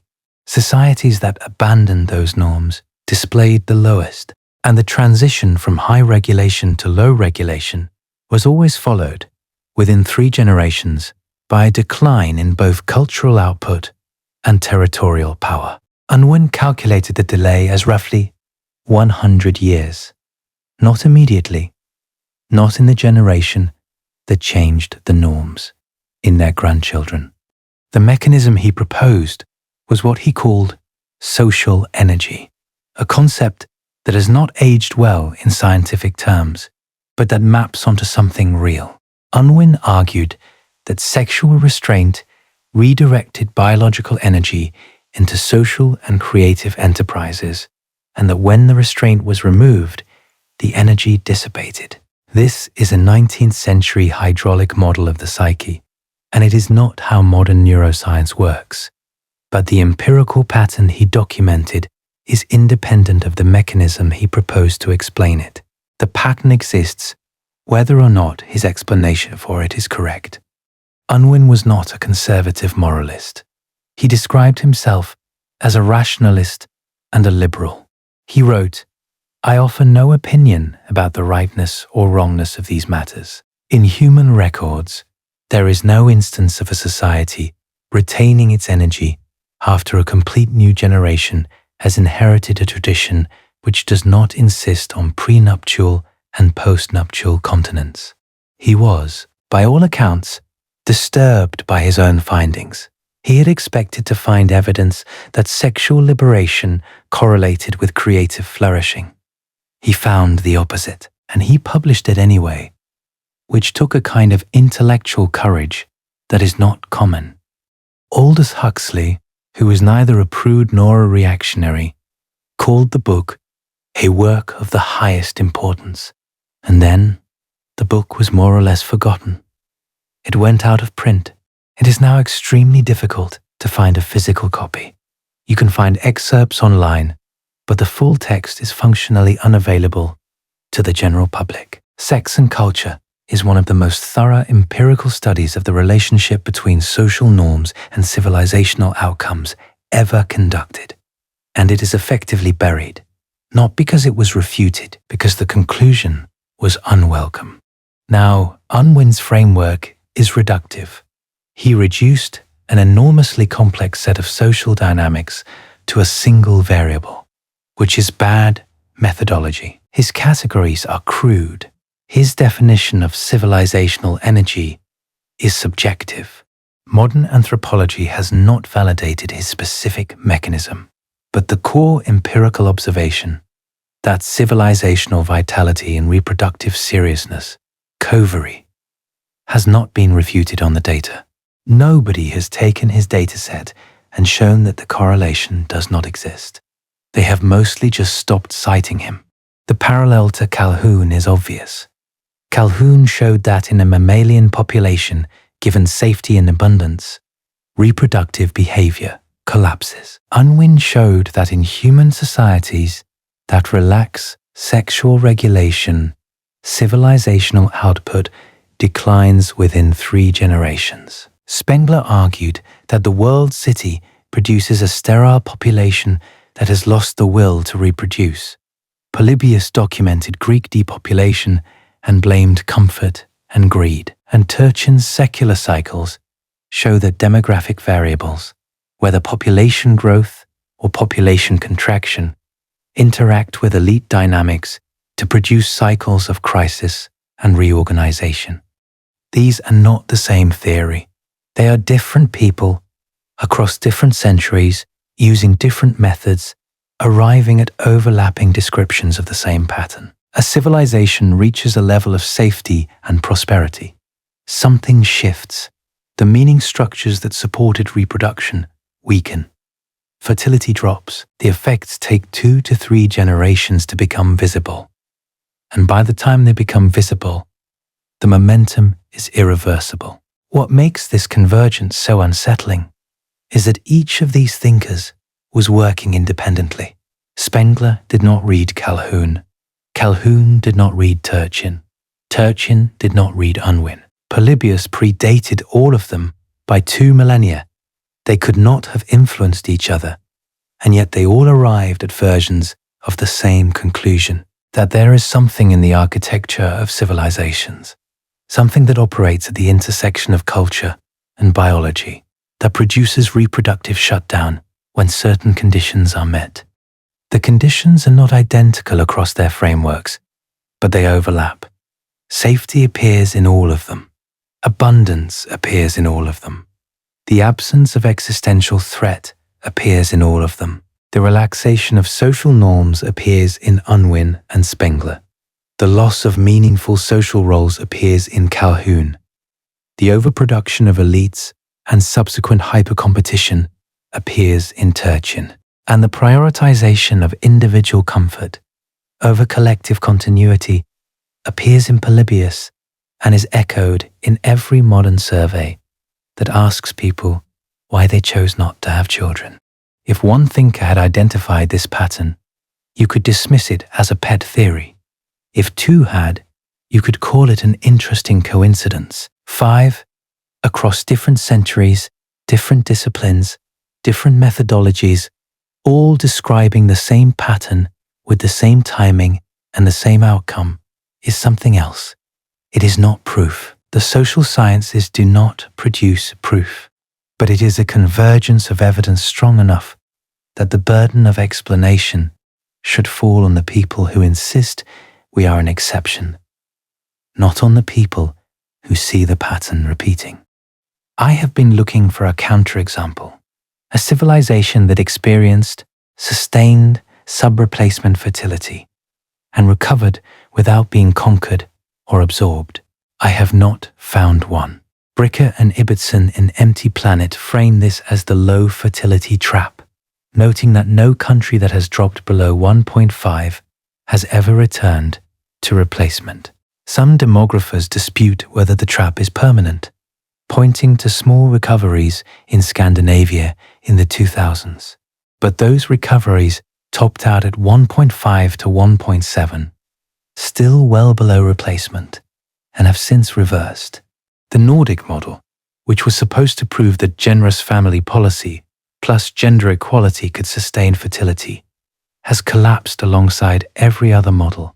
Swedish fertility in 2023 was 1.45. Finnish fertility was 1.32. Denmark was 1.55. All dropping. The question that nobody can answer. The question that I think is the most important demographic question of the 21st century is whether what we are seeing is a temporary adjustment or a terminal trajectory. And the honest answer is that the data pointing one direction and the optimists have no data pointing in the other. Dean Spears, an economist at the University of Texas at Austin, and Michael Garuso published projections in their 2025 book, After the Spike, suggesting that under continued sub-replacement fertility trends, 4/5 of all human births that will ever happen have already happened. Think about the weight of that sentence. 80% of all humans who will ever exist may already have been born. We may be past the demographic peak of our species, not because of catastrophe, not because of nuclear war or climate collapse or asteroid impact, because people, in conditions of unprecedented safety and comfort, are choosing or being driven by forces they do not fully understand, not to have children. And I want to bring this back to you, because the framing of this topic, the way it gets discussed in news articles and policy papers, treats it as an abstraction.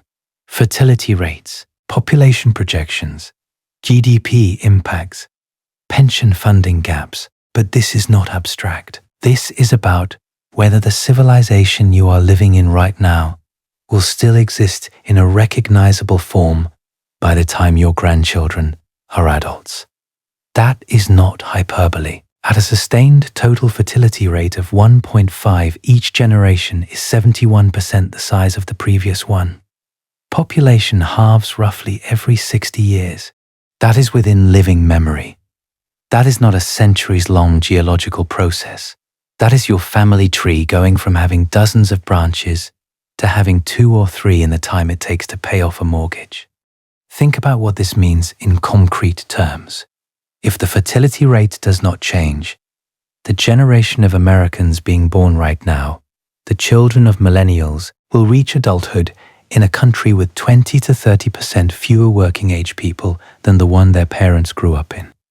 Fewer nurses, fewer soldiers, fewer truck drivers, fewer taxpayers funding the social security system that their parents expect to retire on. Every institution you rely on, every system that functions because there are enough people to staff it, is built on the assumption that the next generation will be roughly the same size as the last one. That assumption is already wrong. It has been wrong for 17 years in the United States and for 50 years in Japan. The school near your house that was built for 500 students but now has 300. The hospital that cannot fill its nursing shifts.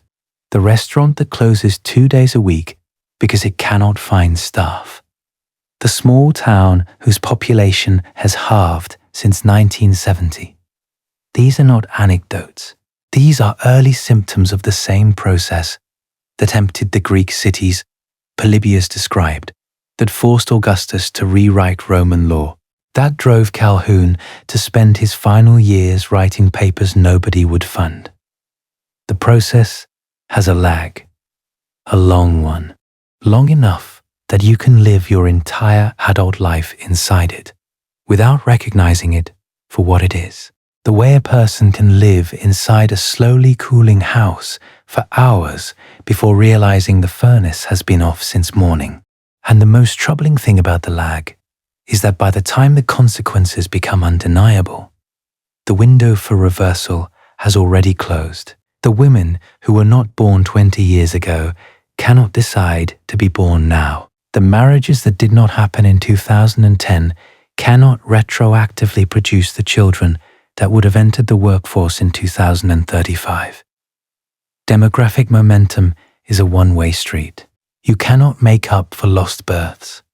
You can only adapt to their absence or fail to adapt. And so far, the societies furthest along this curve, Japan, South Korea, Italy, are adapting by shrinking. Their economies are growing more slowly. Their towns are emptying. Their schools are closing. Their futures are contracting. And the data keeps getting worse. In April 2025, the CDC published provisional birth data for 2024, showing a US total fertility rate of 1.626. The general fertility rate fell 1% to 53.8 per 1,000 women aged 15 to 44. Total births were 3,628,934. The raw numbers look stable only because the large millennial cohort is still in childbearing years. But the rate per woman is what matters, and the rate keeps falling. There is a fact about this that I find genuinely haunting, and that connects back to Calhoun in a way I was not expecting when I started researching this. Remember the beautiful ones, the male mice who withdrew from all social engagement, who stopped fighting, stopped mating, stopped doing anything that required interaction with another living being. Calhoun described them as physically healthy, but socially dead. Their coats were perfect because no other mouse ever touched them. They occupied space without participating in the colony. Now think about the data on modern social isolation. The percentage of American men under 30 who report having no close friends has risen from 3% in 1990 to 27% in 2021, per the Survey Center on American Life.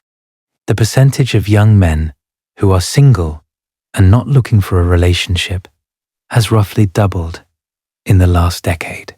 The percentage of men under 30 who report having no sex in the past year was 28% in 2018, up from 8% in 2008, per the General Social Survey. Marriage rates for men under 30 have fallen by nearly 50% since 1990. These are the demographics of withdrawal. These are men who are not sick, not impoverished, not physically incapacitated. They have access to food, shelter, entertainment, education, everything a human needs, except the thing that Calhoun identified as the critical variable, a meaningful role in a social structure that requires their participation. When the enclosure provides everything and demands nothing, a subset of the population stops participating. Calhoun saw it in mice. We are seeing it in the demographic data, and the overlap is not a coincidence. It is the same pattern, operating at a different scale, in a different species, under conditions that are far more similar than anyone is comfortable admitting. And there is a darker thread running through the modern data that connects fertility decline to something that Anne Case and Angus Deaton at Princeton documented in their 2020 book, Deaths of Despair and the Future of Capitalism. They showed that mortality among white, non-college educated Americans aged 45 to 54 rose steadily from 1999 onward, driven by suicide, drug overdose, and alcoholic liver disease. The same demographic cohorts and the same geographic regions showing the steepest rises in deaths of despair are showing the steepest fertility declines. The correlation is not causal in a simple sense, but both phenomena share a common root: a loss of structure, a loss of purpose, a loss of the social scaffolding that once organized adult life around predictable milestones, marriage, children, career progression, community standing, and replaced it with nothing. Opioid deaths, declining marriage, declining birth rates, rising loneliness, rising disability claims among working-age men. The through line is not poverty in the traditional sense. Many of these people have income. What they do not have is what Calhoun's mice did not have: a reason to participate, a role that requires them, a future that feels worth investing in. And this is where the conventional framing of the fertility crisis as a women's issue or a family policy issue falls apart completely. The collapse of male participation in social and economic life is a demographic crisis of the first order. Men who do not work, do not marry, do not engage socially, do not reproduce. The withdrawal of men from the structures that historically produced families is not a footnote to the fertility data.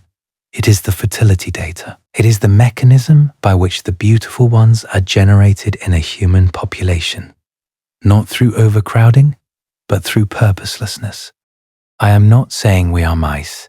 I am saying that the behavioral sink is a real phenomenon in mammalian populations, that the conditions which produced it, safety, abundance, and the absence of meaningful challenge, are present in every developed nation on Earth, and that the behaviors Calhoun documented, withdrawal from reproduction, collapse of pair bonding, social isolation, and behavioral fragmentation, are appearing in the human data. The question is not whether the parallel exists. The parallel is staring at us from the demographic tables. The question is whether humans have the capacity to do what the mice could not, to construct meaning in conditions of safety, and whether our institutions are even trying. The evidence so far is not encouraging. Jennifer Sayuba, a political demographer and author of the 2022 book 8 Billion and Counting, published by W.W. Norton, has argued explicitly against the demography is destiny framing. In an interview with Thought Economics in April 2022, she said, "There is a lot of misunderstanding about demography, and one of the biggest misunderstandings is that it is destiny. It is not destiny." She is right that demography alone does not determine outcomes. Institutions, technology, culture, leadership, all of these can mediate demographic trends, but mediating a trend is not the same as reversing one. And so far, no institution, no technology, no cultural initiative, and no leader has reversed a sustained fertility decline below 1.5. Sayuba's framework focuses on the interaction between fertility, mortality, and migration with political institutions. She argues that how a society responds to demographic change matters more than the demographic change itself. And this is a reasonable, intellectually honest position. But it is also, in a sense, an abdication. It says the trend cannot be stopped, only managed. It says we should focus on adaptation, not reversal.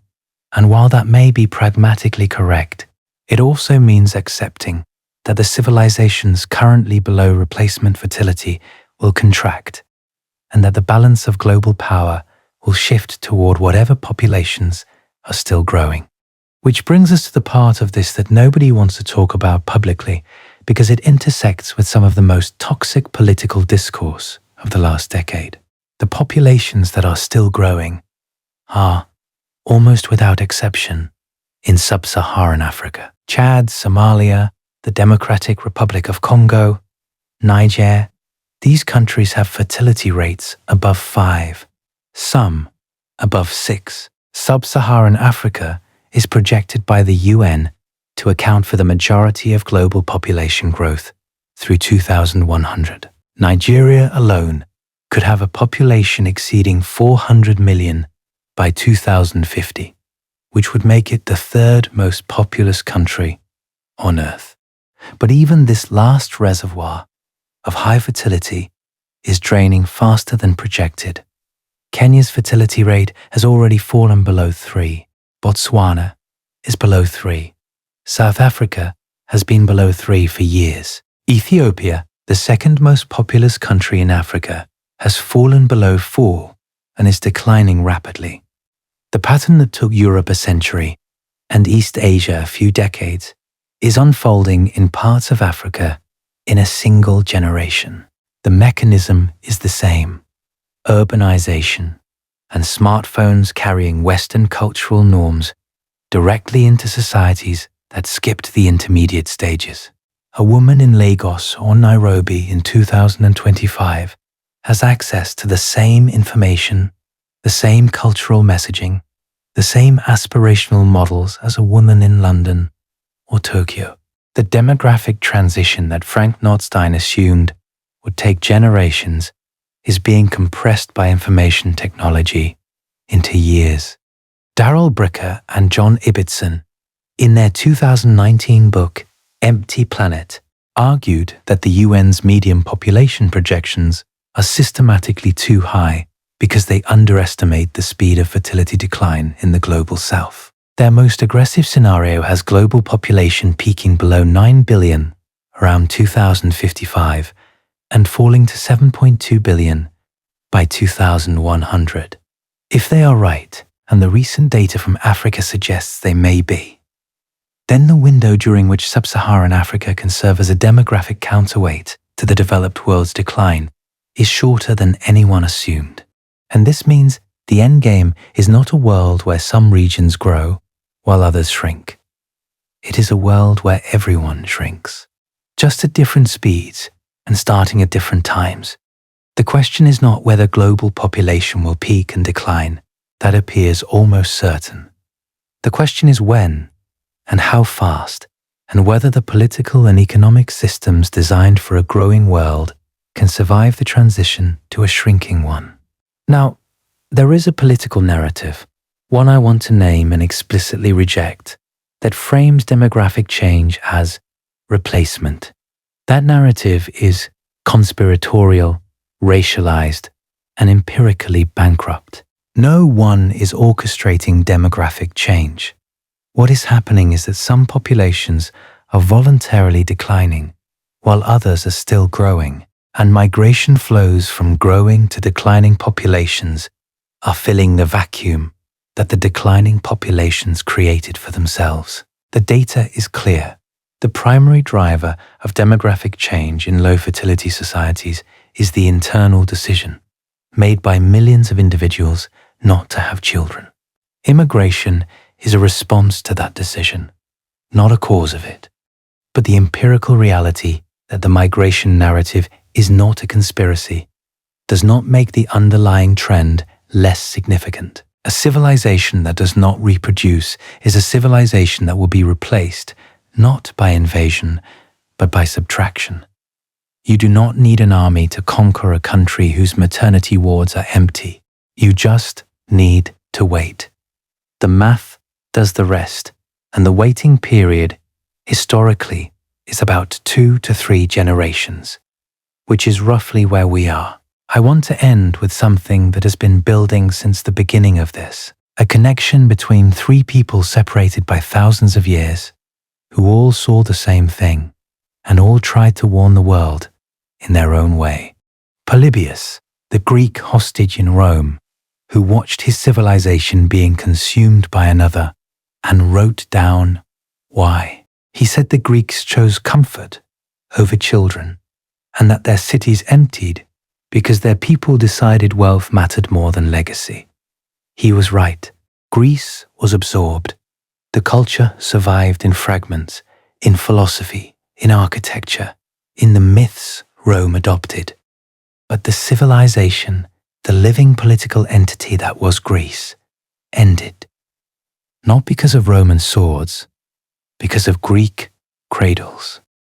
Augustus, the most powerful man in the ancient world, who looked at the same pattern unfolding in Rome and tried to stop it with laws and incentives and penalties, who spent his reign trying to force reproduction through policy, who exiled his own daughter under the very laws he created to promote family values, who watched the Roman elite find every possible way to evade his mandates.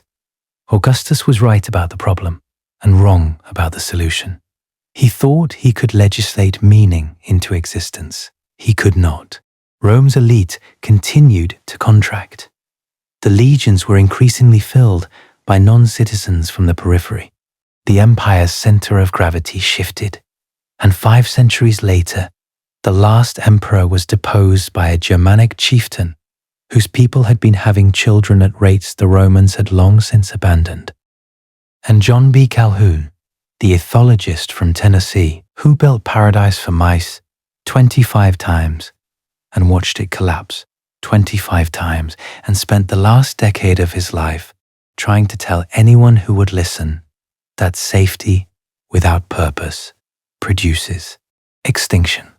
Who coined the terms that describe what we are seeing? Behavioral sink, the beautiful ones, the death of sociality. Who proposed a solution? Not fewer resources, but more complexity, more meaningful roles, more ways for individuals to matter within a social structure. And who was ignored because the solution did not fit neatly into an economics paper or a public health grant application? 3 men, 3 millennia, the same observation. Civilizations stop reproducing when reproduction stops feeling meaningful. And when the cradle's empty, the power follows. Not immediately, not in a year or a decade, but in 2 to 3 generations, with the mathematical certainty of compound interest running in reverse. The global total fertility rate in 2024 was approximately 2.3 and falling. 71% of humanity now lives in countries below replacement fertility. The UN's medium projection has global population peaking around 2086 at roughly 10.3 billion. But the UN's projections have consistently underestimated the speed of fertility decline. The IASA's more aggressive scenario has population peaking below 9 billion around 2055 and falling to 7.2 billion by 2100. And Dean Spear's projections suggest even that may be optimistic. We are not running out of resources. We are not facing the apocalypse that Paul Ehrlich predicted in The Population Bomb in 1968, the book that opened with the line, "The battle to feed all of humanity is over." Ehrlich was wrong. Julian Simon was right that people are the ultimate resource, that human ingenuity and effort are what produce prosperity. Simon won the famous wager on October 29, 1990, when all 5 metals Ehrlich had picked declined in price. Ehrlich mailed a check for $576.07.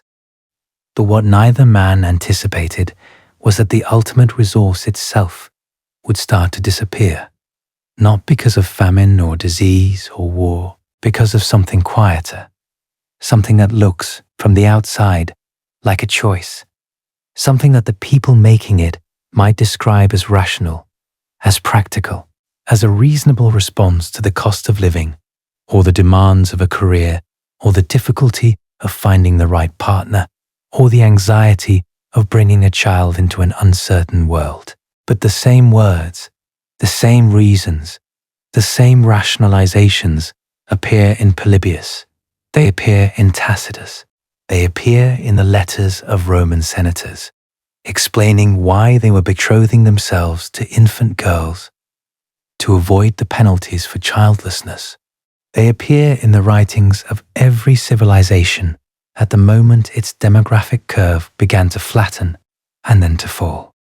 Spears and Garusso's book makes a calculation that I have not been able to stop thinking about since I read it.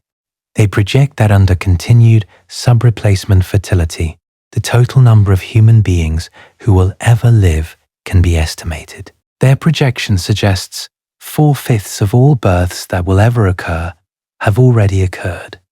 8 out of 10 humans who will ever exist are already here or already gone. We are not at the beginning of the human story.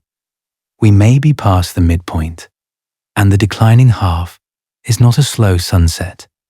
Below replacement fertility is an exponential process. It accelerates. Each generation that is smaller than the last produces an even smaller generation after it. The mathematics are not dramatic when you look at a single year. They are catastrophic when you look at a century.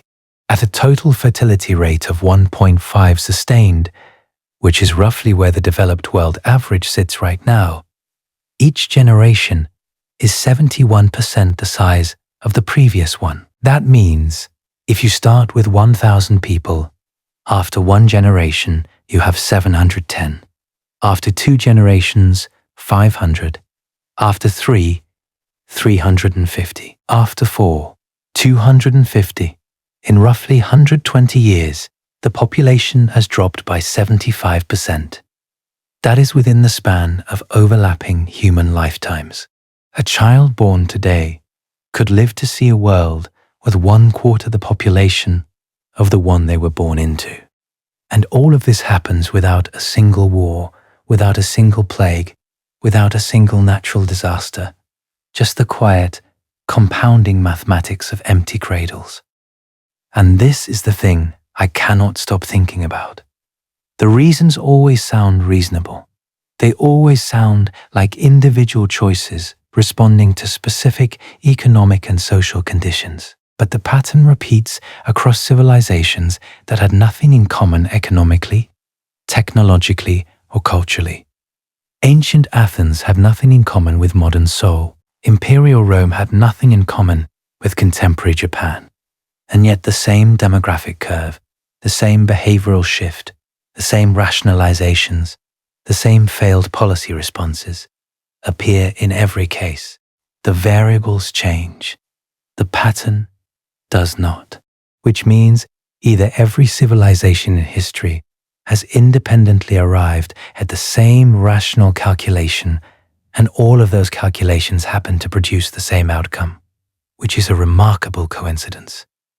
Or there is something else operating, something that is not economic, something that is not cultural, at least not in the way we usually mean, something that exists at the intersection of biology and meaning, at the place where a mammalian organism makes a decision about whether the future is worth investing in, something that Calhoun saw in mice, and Polybius saw in Greeks, and Augustus tried to fight in Romans, and we are seeing right now in the demographic tables of every advanced nation on Earth.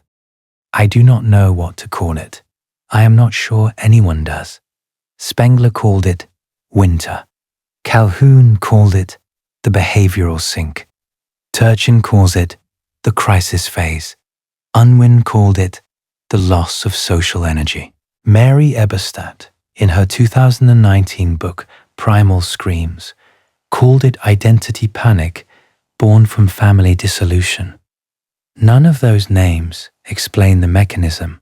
They all describe the outcome, and the outcome in every documented case has been the same.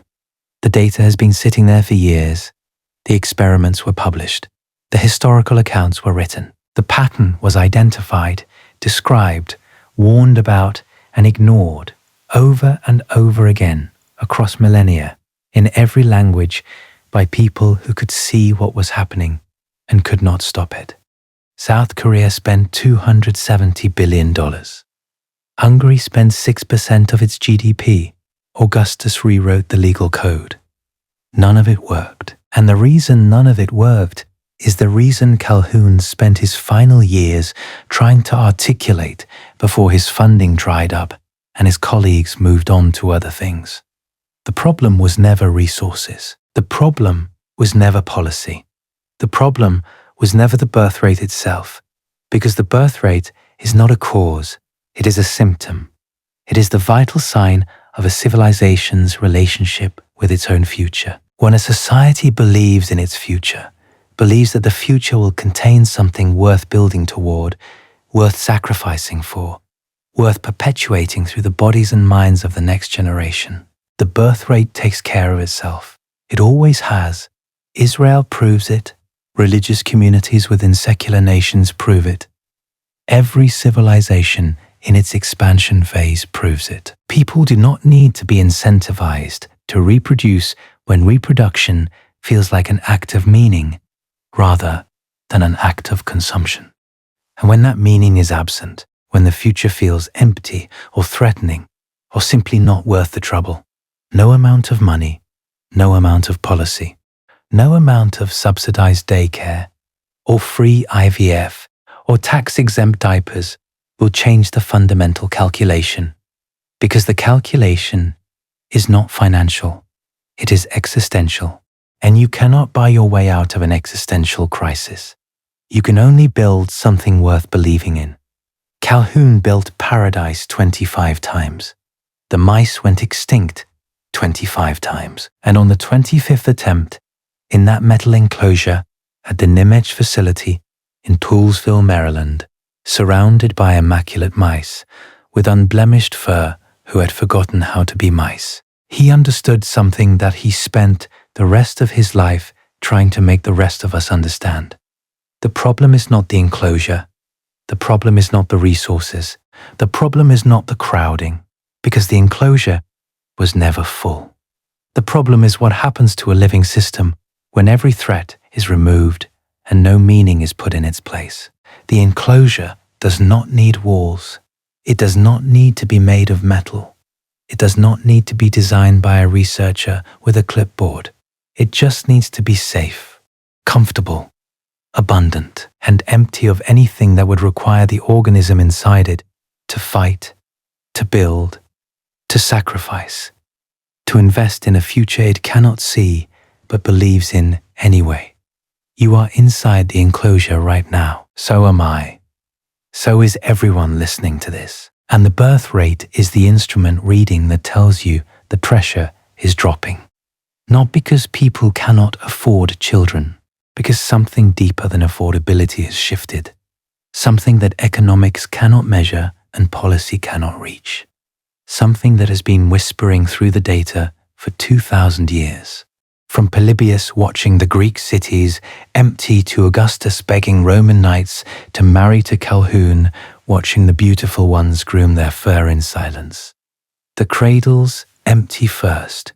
They have always emptied first. And what follows the empty cradles, every single time, in every civilization for which records exist, is a world that the people who emptied them would not recognize.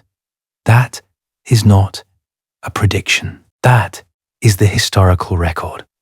And nothing in the modern data, nothing in $270 billion of South Korean spending, nothing in 6% of Hungarian GDP, Nothing in Augustus's legal code, or Orban's tax exemptions, or Singapore's $11,000 baby bonuses suggests that we are the exception. Calhoun's mice could not build their way out.